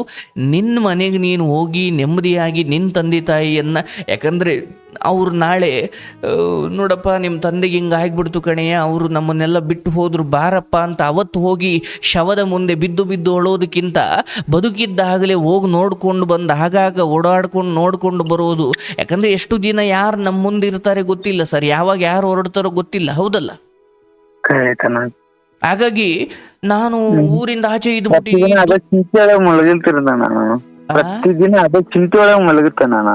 ಅದನ್ನೇ ಹೇಳ್ತಾ ಇದ್ದೀನಪ್ಪ. ನೀನೀಗ ಊರೊಳಿಗೆ ಹೋಗೋದ್ರಿಂದ 1-2-3 ಆಡ್ಕೊಳ್ಬೋದು, ಇಡೀ ಊರು 1-2 ದಿನ ಆಡ್ಕೊಳ್ಬೋದು. ಆದರೆ ನೀನು ತಿಂಗಳಿಗೊಮ್ಮೆ ಹೋಗ್ತೀಯ ಬರ್ತೀಯ ಅಂದರೆ ಯಾರು ಅದ್ರ ಬಗ್ಗೆ ಮಾತಾಡಲ್ಲ. ನಾನು ಹೇಳೋದಿಷ್ಟೇ, ನೀವು ತಂದೆ ತಾಯಿಯನ್ನು ಬದುಕಿದ್ದಾಗಲೇ ಮುಖ ನೋಡಬೇಕೆ ಹೊರತು ಮುಖ ನೋಡಿಕೊಂಡು ಅವರಿಗೆ ಪ್ರೀತಿಯಿಂದ ನಾನು ಬದಲಾಗಿದ್ದೀನಿ, ನೀವು ನನ್ನ ಬಗ್ಗೆ ಯೋಚನೆ ಮಾಡಬೇಡಿ, ತಮ್ಮನ ಮದುವೆ ಮಾಡಿ, ನಾನು ದುಡಿತೀನಿ, ನಾನು ಮದುವೆ ಅದು ಇದು ಅನ್ನೋದಕ್ಕಿಂತ ನಾನು ದೊಡ್ಡ ಸಾಧನೆ ಮಾಡಬೇಕು, ನಾನು ಫ್ಯಾಕ್ಟ್ರಿ ಹಾಕಬೇಕು, ಏನೋ ಹಂಗೆ ಹೇಳ್ಕೊಂಡು ತಂದೆ ತಾಯಿಗೆ ಭರವಸೆ ತುಂಬಬೇಕೆ ಹೊರತು ನೀವು ದೂರದಲ್ಲಿ ಇದ್ದುಕೊಂಡು ನೀವು ಅಳೋದು, ಅವ್ರು ಅಲ್ಲಿದ್ದುಕೊಂಡು ಅವ್ರು ಅಳೋದು, ಅವ್ರು ಓಡಾಡೋದು ಇದೇ ಆಗತ್ತಿತ್ತಣ್ಣ. ನಾನು ಇಲ್ಲಿ ಕೊರ್ಬೋದು, ಅಲ್ಲಿ ನಮ್ಮ ತಂದೆ ಅಲ್ಲಿ ಅವ್ರು ಅಂದ್ರೆ ಆ ಗ್ಯಾಪ್ ಇದೆಯಲ್ಲಪ್ಪ. ಅವ್ರಿಗೆ ಬೇಕಾದ ಅವ್ರು ಅಂದ್ಕೊಳ್ತವ್ರೆ, ನಿನಗೆ ಬೇಕಾದ ನೀನು ಅಂದ್ಕೊಳ್ತಾ ಇದೀಯ. ಇಲ್ಲಿ ಸತ್ಯ ಏನು? ಈಗ ನೀನೊಬ್ಬ ಮಗನಾಗಿ ಅವ್ರ ಮುಂದೆ ಹೋದಾಗ ಅವ್ರಿಗಿರೋ ಗೊಂದಲವನ್ನು ಅವ್ರು ನಿವಾರಿಸ್ಕೊಳ್ತಾರೆ, ನೀನಿಗಿರೋ ಗೊಂದಲ ನೀನು ನಿವಾರಿಸ್ಕೊಳ್ಬೋದು. ನೀನಿಲ್ಲಿ ಅವರಲ್ಲಿ ಊರಿನವ್ರಿಗೆ ಎದುರುಕೊಂಡು ನಾನು ಹೇಳೋದು, ಒಂದು ಹೆಣ್ಣು ನಿಮ್ಮನ್ನು ಮೋಹಿಸಿದ್ಲು, ನೀವು ತಪ್ಪು ಮಾಡಿದ್ರಿ, ಆಯಿತು, ಎಲ್ಲ ತಿದ್ದುಕೊಂಡಿದ್ದೀರಾ, ಈಗ ಬದಲಾಗುವ ಸಮಯ. ದಯವಿಟ್ಟು ಹೇಳ್ತೀನಿ, ಹೋಗಿ ನಿಮ್ಮ ಊರಿಗೆ ಡೈಲಿ, ತಿಂಗಳ ವಾರ ಅಲ್ಲದೆ ಹೋದರೂ 3 ತಿಂಗಳಿಗೊಮ್ಮೆ ಹೋಗಿ ಅಪ್ಪ ಅಮ್ಮನಿಗೆ ಭರವಸೆ ಕೊಡಿ. ಅಮ್ಮ ಅಪ್ಪ ನಾನು ಬದುಕ್ತೀನಿ. ಎಂತೆಂಥ ಕೊಲೆ ಮಾಡಿದವರೇ ಊರಲ್ಲಿ ರಾಜಾರೋಷವಾಗಿ ಓಡಾಡ್ಕೊಂಡಿರ್ತಾರೆ. ನೀವು ಏನೋ ವಯೋಸಹಜವಾಗಿ ತಪ್ಪಾಗಿದ್ದಾವೆ, ತಿದ್ದುಕೊಂಡಿದ್ದೀರಾ, ಯಾವನ ಹೆಣ್ತಿನೋ ಏನು ಓಡಿಸ್ಕೊಂಡು ಹೋಗಿಲ್ಲ, ಎಲ್ಲ ಅವರವ್ರ ದುರುದ್ದೇಶದಿಂದ ಬಂದಿದ್ರು. ಭಗವಂತ ಹೇಗೋ ನಿನ್ನನ್ನು ಅಷ್ಟರಲ್ಲೇ ಕಾಪಾಡಿ ಹೊರಗಡೆ ಕಳಿಸಿದ್ದಾನೆ, ಇಲ್ಲಾಂದ್ರೆ ಏನೇನೋ ಆಗೋಗ್ಬಿಡ್ತಿತ್ತು. ದೊಡ್ಡ ತಪ್ಪು ಏನೂ ಮಾಡಿಲ್ಲ ನಾನು ಹೇಳ್ತಾ ಇದ್ದೀನಪ್ಪ. ನೀನ್ ಇನ್ನೂ ಅಲ್ಲೇ ಇದ್ದಿದ್ರೆ ಆ ಮೋಹಕ್ಕೆ ಸಿಕ್ಕಿ ಮಾಡಬಾರ್ದೆಲ್ಲ ಮಾಡ್ತಾ ಇದ್ದೆ. ಆ ಉದ್ದೇಶಕ್ಕೆ ಬಂದಿನ ನಾನು. ಸರಿ ಆಯ್ತು, ಅದು ಒಳ್ಳೇದೇ ಆಯ್ತು. ನಾನು ಪಾಂಡವರ ಉದಾಹರಣೆ ನನ್ನ ಏನೋ ಒಂದು ನನ್ನ ಮನೆಗೆ ಫೆಟ್ ಆಗ್ತಿತ್ತು, ಇಲ್ಲ ನನಗೆ ಫೆಟ್ ಆಗ್ತಿತ್ತನ, ಆ ಉದ್ದೇಶಕ್ಕೆ ಹೊರ ಬಂದೆ ನಾನು. ಸರಿ, ನಾನು ಹೇಳೋದು ಮಾತು ಕೇಳಪ್ಪ. ನಿನ್ನ ಹಿಂದೆ ನಾನಿದ್ದೀನಿ. ನಿನ್ನ ತಂದೆ ತಾಯಿ ಶವ ಆದ್ಮೇಲೆ ಅವ್ರ ಮುಖ ನೋಡಿ ಅವ್ರ ಮೇಲೆ ಕೇಳಿಸ್ಕೊಳಪ್ಪ. ಸತ್ಯ ಒಪ್ಕೊಳ್ಳೋ ಕಹಿ ಅನ್ಸುತ್ತೆ, ಹೌದಲ್ಲ?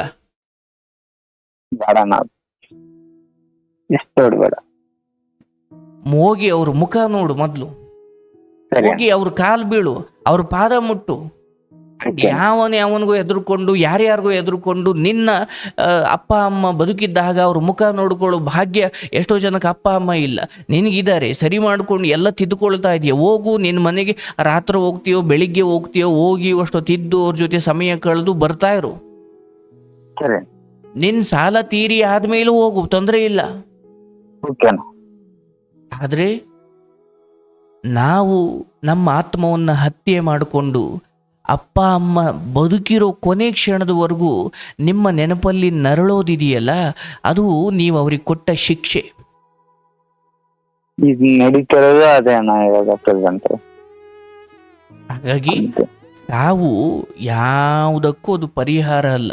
ಭಗವಂತ ಕೊಟ್ಟಿರುವ ಆಯಸ್ಸು ಮುಗಿದಾದ ಮೇಲೆ ಅಯ್ಯೋ ನಾನು ಬದುಕಬೇಕು ಅಂದ್ರೂ ಅದು ಬಿಡಲ್ಲ. ಹಾಗಾಗಿ ಯಾವುದೇ ದುಶ್ಚಟಕ್ಕೆ ಬೀಳಬೇಡ. ಇಲ್ಲಿ ನಿನ್ಗೆ ಯಾರು ಕೇಳೋರಿಲ್ಲ ಅಥವಾ ಇಲ್ಲಿ ಯಾರು ನೋಡೋರಿಲ್ಲ. ಈಗ ನನ್ನ ಹತ್ರ ನೀನ್ ಸುಳ್ಳು ಹೇಳ್ಬೋದು, ಅರ್ಥ ಆಯ್ತಲ್ಲ.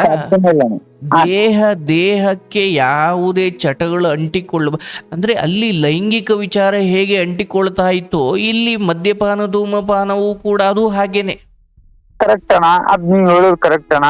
ಆದ್ರೆ ನಾನು ಊರ್ ಬಿಟ್ಟು ಬಂದ್ಮೇಲೆ ನಾನು ಏನೇನ್ ಅನುಭವಿಸಿದೆ ನನಗೆ ಗೊತ್ತಣ್ಣ. ಒಂದೊಂದು ಹೊತ್ತು ಊಟಿಗೂ ನಾ ಅನುಭವಿಸಿದ್ದೇನೆ ಅಣ್ಣ. ಮಾಡೋದು ದೂರ ಉಳಿತಣ್ಣ. ಅದನ್ನೆಲ್ಲ ಮೀರಿ 4 ಜನಕ್ಕೆ ಅಥವಾ ಒಬ್ಬರಿಗೆ ಊಟ ಗೊತ್ತಾಯ್ತಣ್ಣ, ನಂಗೆ ಲೈಫ್ ಏನ್ ಅನ್ನೋದು ಗೊತ್ತಾಯ್ತಣ್ಣ. ಸತ್ಯ ಭಗವಂತ ನೋಡಪ್ಪ, ನಾನ್ಗೆ ಹೇಳ್ತೀನಿ, ಮನುಷ್ಯನಾಗಿ ಈ ಕಲಿಗಾಲದಲ್ಲಿ ಹುಟ್ಟಿದ ಮೇಲೆ ಕಷ್ಟ ಇಲ್ಲದೆ ಬರೀ ಸುಖದಲ್ಲಿ ಬೆಳೆದವನೇ ನತದೃಷ್ಟ. ಇಂಥ ಎಲ್ಲ ಕಷ್ಟಗಳನ್ನ ಅನುಭವಿಸಿದವನೇ ಪುಣ್ಯವಂತ. ಯಾಕಂದ್ರೆ 21 ವರ್ಷ ಮಟ ಫುಲ್ ಸುಖದಾಗ ಬೆಳೆದ್ನ ನಾನು, ಅಲ್ಲೇ ಸಡ್ತಿದ್ದ ನಾನು. ಹೌದಪ್ಪ, ನಾನು ಅದನ್ನೇ ಹೇಳಿದ್ದು. ನೀನ್ ಪ್ರತಿ ಸಾರಿ ನಾವು ತುಂಬಾ ದೊಡ್ಡವರು ಅಂತ ಹೇಳ್ಬೇಕಾದ್ರೆಲ್ಲ ನನಗೆ ಅನಿಸ್ತಾ ಇತ್ತು ನಿಮಗೆ ಸಮಸ್ಯೆ ಆಗಿತ್ತು. ಎಲ್ಲ ಸ್ವಲ್ಪ ಕೊರತೆ ಇದ್ದಿದ್ರೆ ಚೆನ್ನಾಗಿ ನೀವು ಹಿಡಿತದಲ್ಲಿ ಬದುಕ್ತಾ ಇದ್ರಿ. ಎಲ್ಲ ಚೆನ್ನಾಗಿದ್ದಿದೆ ನಿಮಗೆ ಸಮಸ್ಯೆ. ಅಲ್ಲಿಂದನ ಸ್ಟಾರ್ಟ್ ಆಯ್ತಣ್ಣ. ನನ್ ಲೈಫ್ ಟರ್ನ್ ಆಗಿದ್ದ ಅಲ್ಲಿಂದ. ಸುಖದಾಗ ಏನ್ ತಂದೆ ತಾಯಿ ಬೆಳೆಸಿರಲ್ಲ. ಇಲ್ಲಿ ಯಾರು ದೊಡ್ಡವರಲ್ಲ.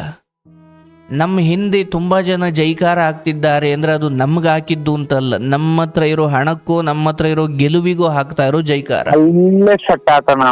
ನನ್ಗೆ ಈ ಬಾಳ ನಂದು ಅದೆಲ್ಲ ನನ್ಗೆ ನಲ್ಲಿ ನಡೆದ್ ಚಲೋ ಇವು ಘಟನೆ ಹೇಳಿಲ್ಲ ನಾನು. ನನ್ನ ಏನ್ ತಪ್ಪಾಗೈತಿ ಅದನ್ನಷ್ಟೇ ಹೇಳಿ ನಾನು. ದಯವಿಟ್ಟು ತಿದ್ದುಕೊಳ್ಳಪ್ಪ. ಇವತ್ತು 4 ಜನಕ್ಕೆ ಅನ್ನ ಕೊಡುವಷ್ಟು ಶಕ್ತಿ ನಿನಗಿದೆ.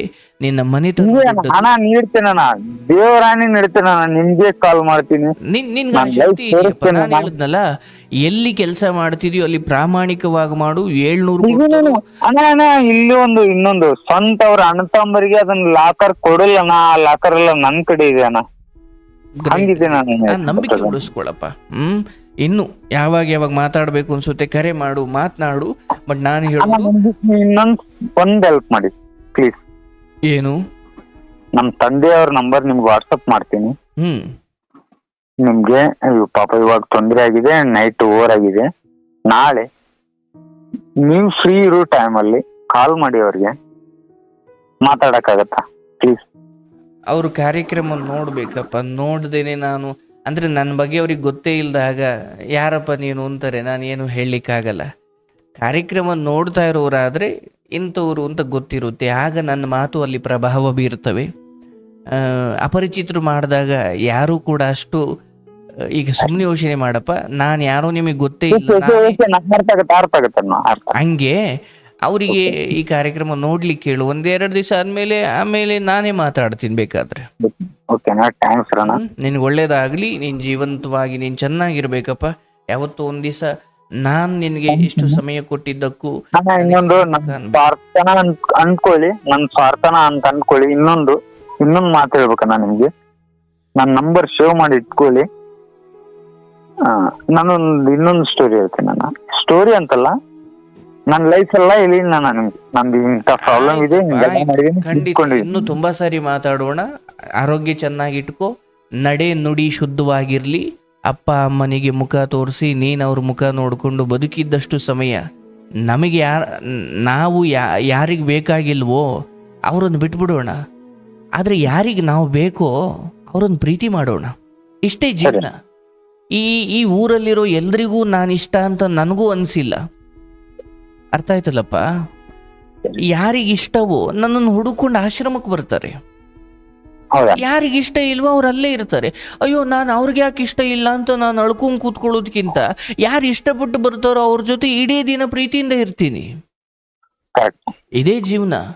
ಅವ್ರು ಯಾಕೆ ಹಿಂಗಂದ್ರು, ಇವ್ರು ಯಾಕೆ, ಎಲ್ಲರೂ ಎಲ್ಲವನ್ನ. ಈಗ ಆಪಲ್ ತಗೊಳಪ್ಪ, ಆಪಲ್ನೇ ಎಷ್ಟೋ ಜನ ನಂಗೆ ಅದು ಬೇಡ ಅಂತಾರೆ. ಯಾವ್ದನ್ನೇ ಒಬ್ಬಿಟ್ಟೆ ತಗೋ,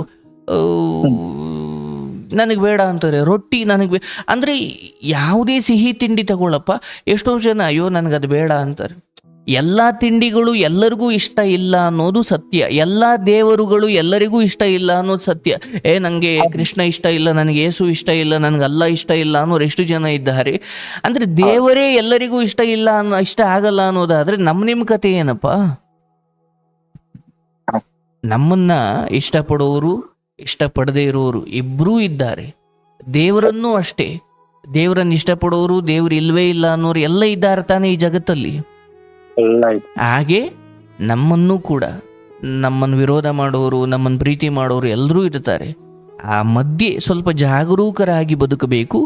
ನಿನ್ನ ಪಾಲಿಗೆ ಬರುವ ಹೆಣ್ಣನ್ನು ಮಾತ್ರ ನೀನು ಮೋಹಿಸಬೇಕೇ ಹೊರತು, ಪ್ರೀತಿಸಬೇಕೇ ಹೊರತು, ಯಾವುದೇ ಹೆಣ್ಣು ಅದೆಷ್ಟೇ ಆಕರ್ಷಣೆ ಮಾಡ್ಲಿ ನಂದಲ್ಲ ಅಂದಾಗ ನಾನು ಆಸೆ ಪಡಬಾರ್ದು. ಹೌದಲ್ಲ? ಆಸೆನೆ ಪಡ್ಲಿಲ್ಲ ಮೋಸದಿಂದ ಆತನ ನಮ್ಗೆ ಮೋಸ ಅಂತ ಅಲ್ಲಪ್ಪ. ಆ ಹೆಣ್ಣು ನಾನು ಸ್ಪಂದಿಸದೆ ಹೋದಿದ್ರೆ ನನ್ನ ಮೇಲೆ ಯಾರೋ ಪ್ರಭಾವ ಬೀರ್ಲಿಕ್ಕೆ ಸಾಧ್ಯನೇ ಇಲ್ಲ. ಹೌದಲ್ಲ? ನಿಮ್ ಮೇಲೆ ಒಂದು ಅಪವಾದ ಬರತ್ತಂದ್ರೆ ಅಲ್ಲಿ ನೀವು ತಪ್ಪು ದಾರಿ ಹಿಡಿಲೇಬೇಕಣ್ಣ. ಅದೇನ್ ತಪ್ಪು ದಾರಿ ಹಿಡಿಬೇಕಪ್ಪ? ಆಗಿದೆ ನನ್ನ ಲೈಫಲ್ಲಿ. ಇರ್ಲಿ, ಆಯ್ತು, ಅದನ್ನೆಲ್ಲ ಮೀರಿ ಬಂದಿದ್ದೀರಾ. ಶುಭವಾಗ್ಲಿ, ಸಮಯ ಆಯ್ತು. ಮತ್ತೊಮ್ಮೆ ನಾವು ಮಾತಾಡೋಣ. ಭಗವಂತ ನಿನ್ನನ್ನು ಚೆನ್ನಾಗಿಟ್ಟಿರ್ಲಪ್ಪ, ಆರೋಗ್ಯವಾಗಿರು, ಚೆನ್ನಾಗಿ ನಿದ್ದೆ ಮಾಡು. ಟೈಮ್ ನಮಗೆ ಕೊಟ್ಟಿದ್ದಕ್ಕೆ ಥ್ಯಾಂಕ್ಸ್ ಅಣ್ಣ. ಅರೆ ಒಳ್ಳೇದಾಗ್ಲಪ್ಪ, ಶುಭವಾಗಲಿ. ಬಂಧುಗಳೇ, ನೋಡುದ್ರಲ್ಲ, ಇಲ್ಲಿ ಈ ಹುಡುಗ ಅಥವಾ ಇವರು ಮಾಡಿಕೊಂಡ ಚಿಕ್ಕ ಪುಟ್ಟ ಎಡವಟ್ಟುಗಳು ಊರಿಂದ ಆಚೆ ತಲೆಮರೆಸ್ಕೊಂಡು ಬದುಕೋ ಥರ ಆಯಿತು. ಅಪ್ಪ ಅಮ್ಮನಿಂದ ದೂರ ಇದ್ದು ಬದುಕೋ ಥರ ಆಯಿತು. ಪಾಪ ಒಳ್ಳೆಯವರೇ, ಎಲ್ಲೋ ಒಂದಷ್ಟು ತಪ್ಪುಗಳು ಆಗಿದ್ದಾವೆ, ತಿದ್ದುಕೊಳ್ತಿದ್ದಾರೆ. ಇರಲಿ, ನಾವೆಲ್ಲರೂ ಈ ವಿಚಾರದಲ್ಲಿ ಎಚ್ಚೆತ್ತುಕೊಳ್ಬೇಕು, ಎಚ್ಚರವಾಗಿರಬೇಕು. ನಿನ್ನ ತಂದೆ ತಾಯಿಗೆ ಪ್ರೀತಿಯಿಂದ ಸಮಯ ಕೊಡಪ್ಪ, ಅವ್ರನ್ನ ಹೋಗು ನೋಡಪ್ಪ. ನಾನು ಮರ್ಯಾದೆ ತೆಗೆದು ಬಿಟ್ಟಿದ್ದೀನಿ ತಂದೆ ತಾಯಿದ. ಹಂಗಿದ್ದಿದ್ರೆ ತಂದೆ ತಾಯಿ ನಿನ್ನ ಜೊತೆ ಮಾತೇ ಆಡ್ತಿರ್ಲಿಲ್ಲ. ಒಳ್ಳೇದಾಗಲಿ.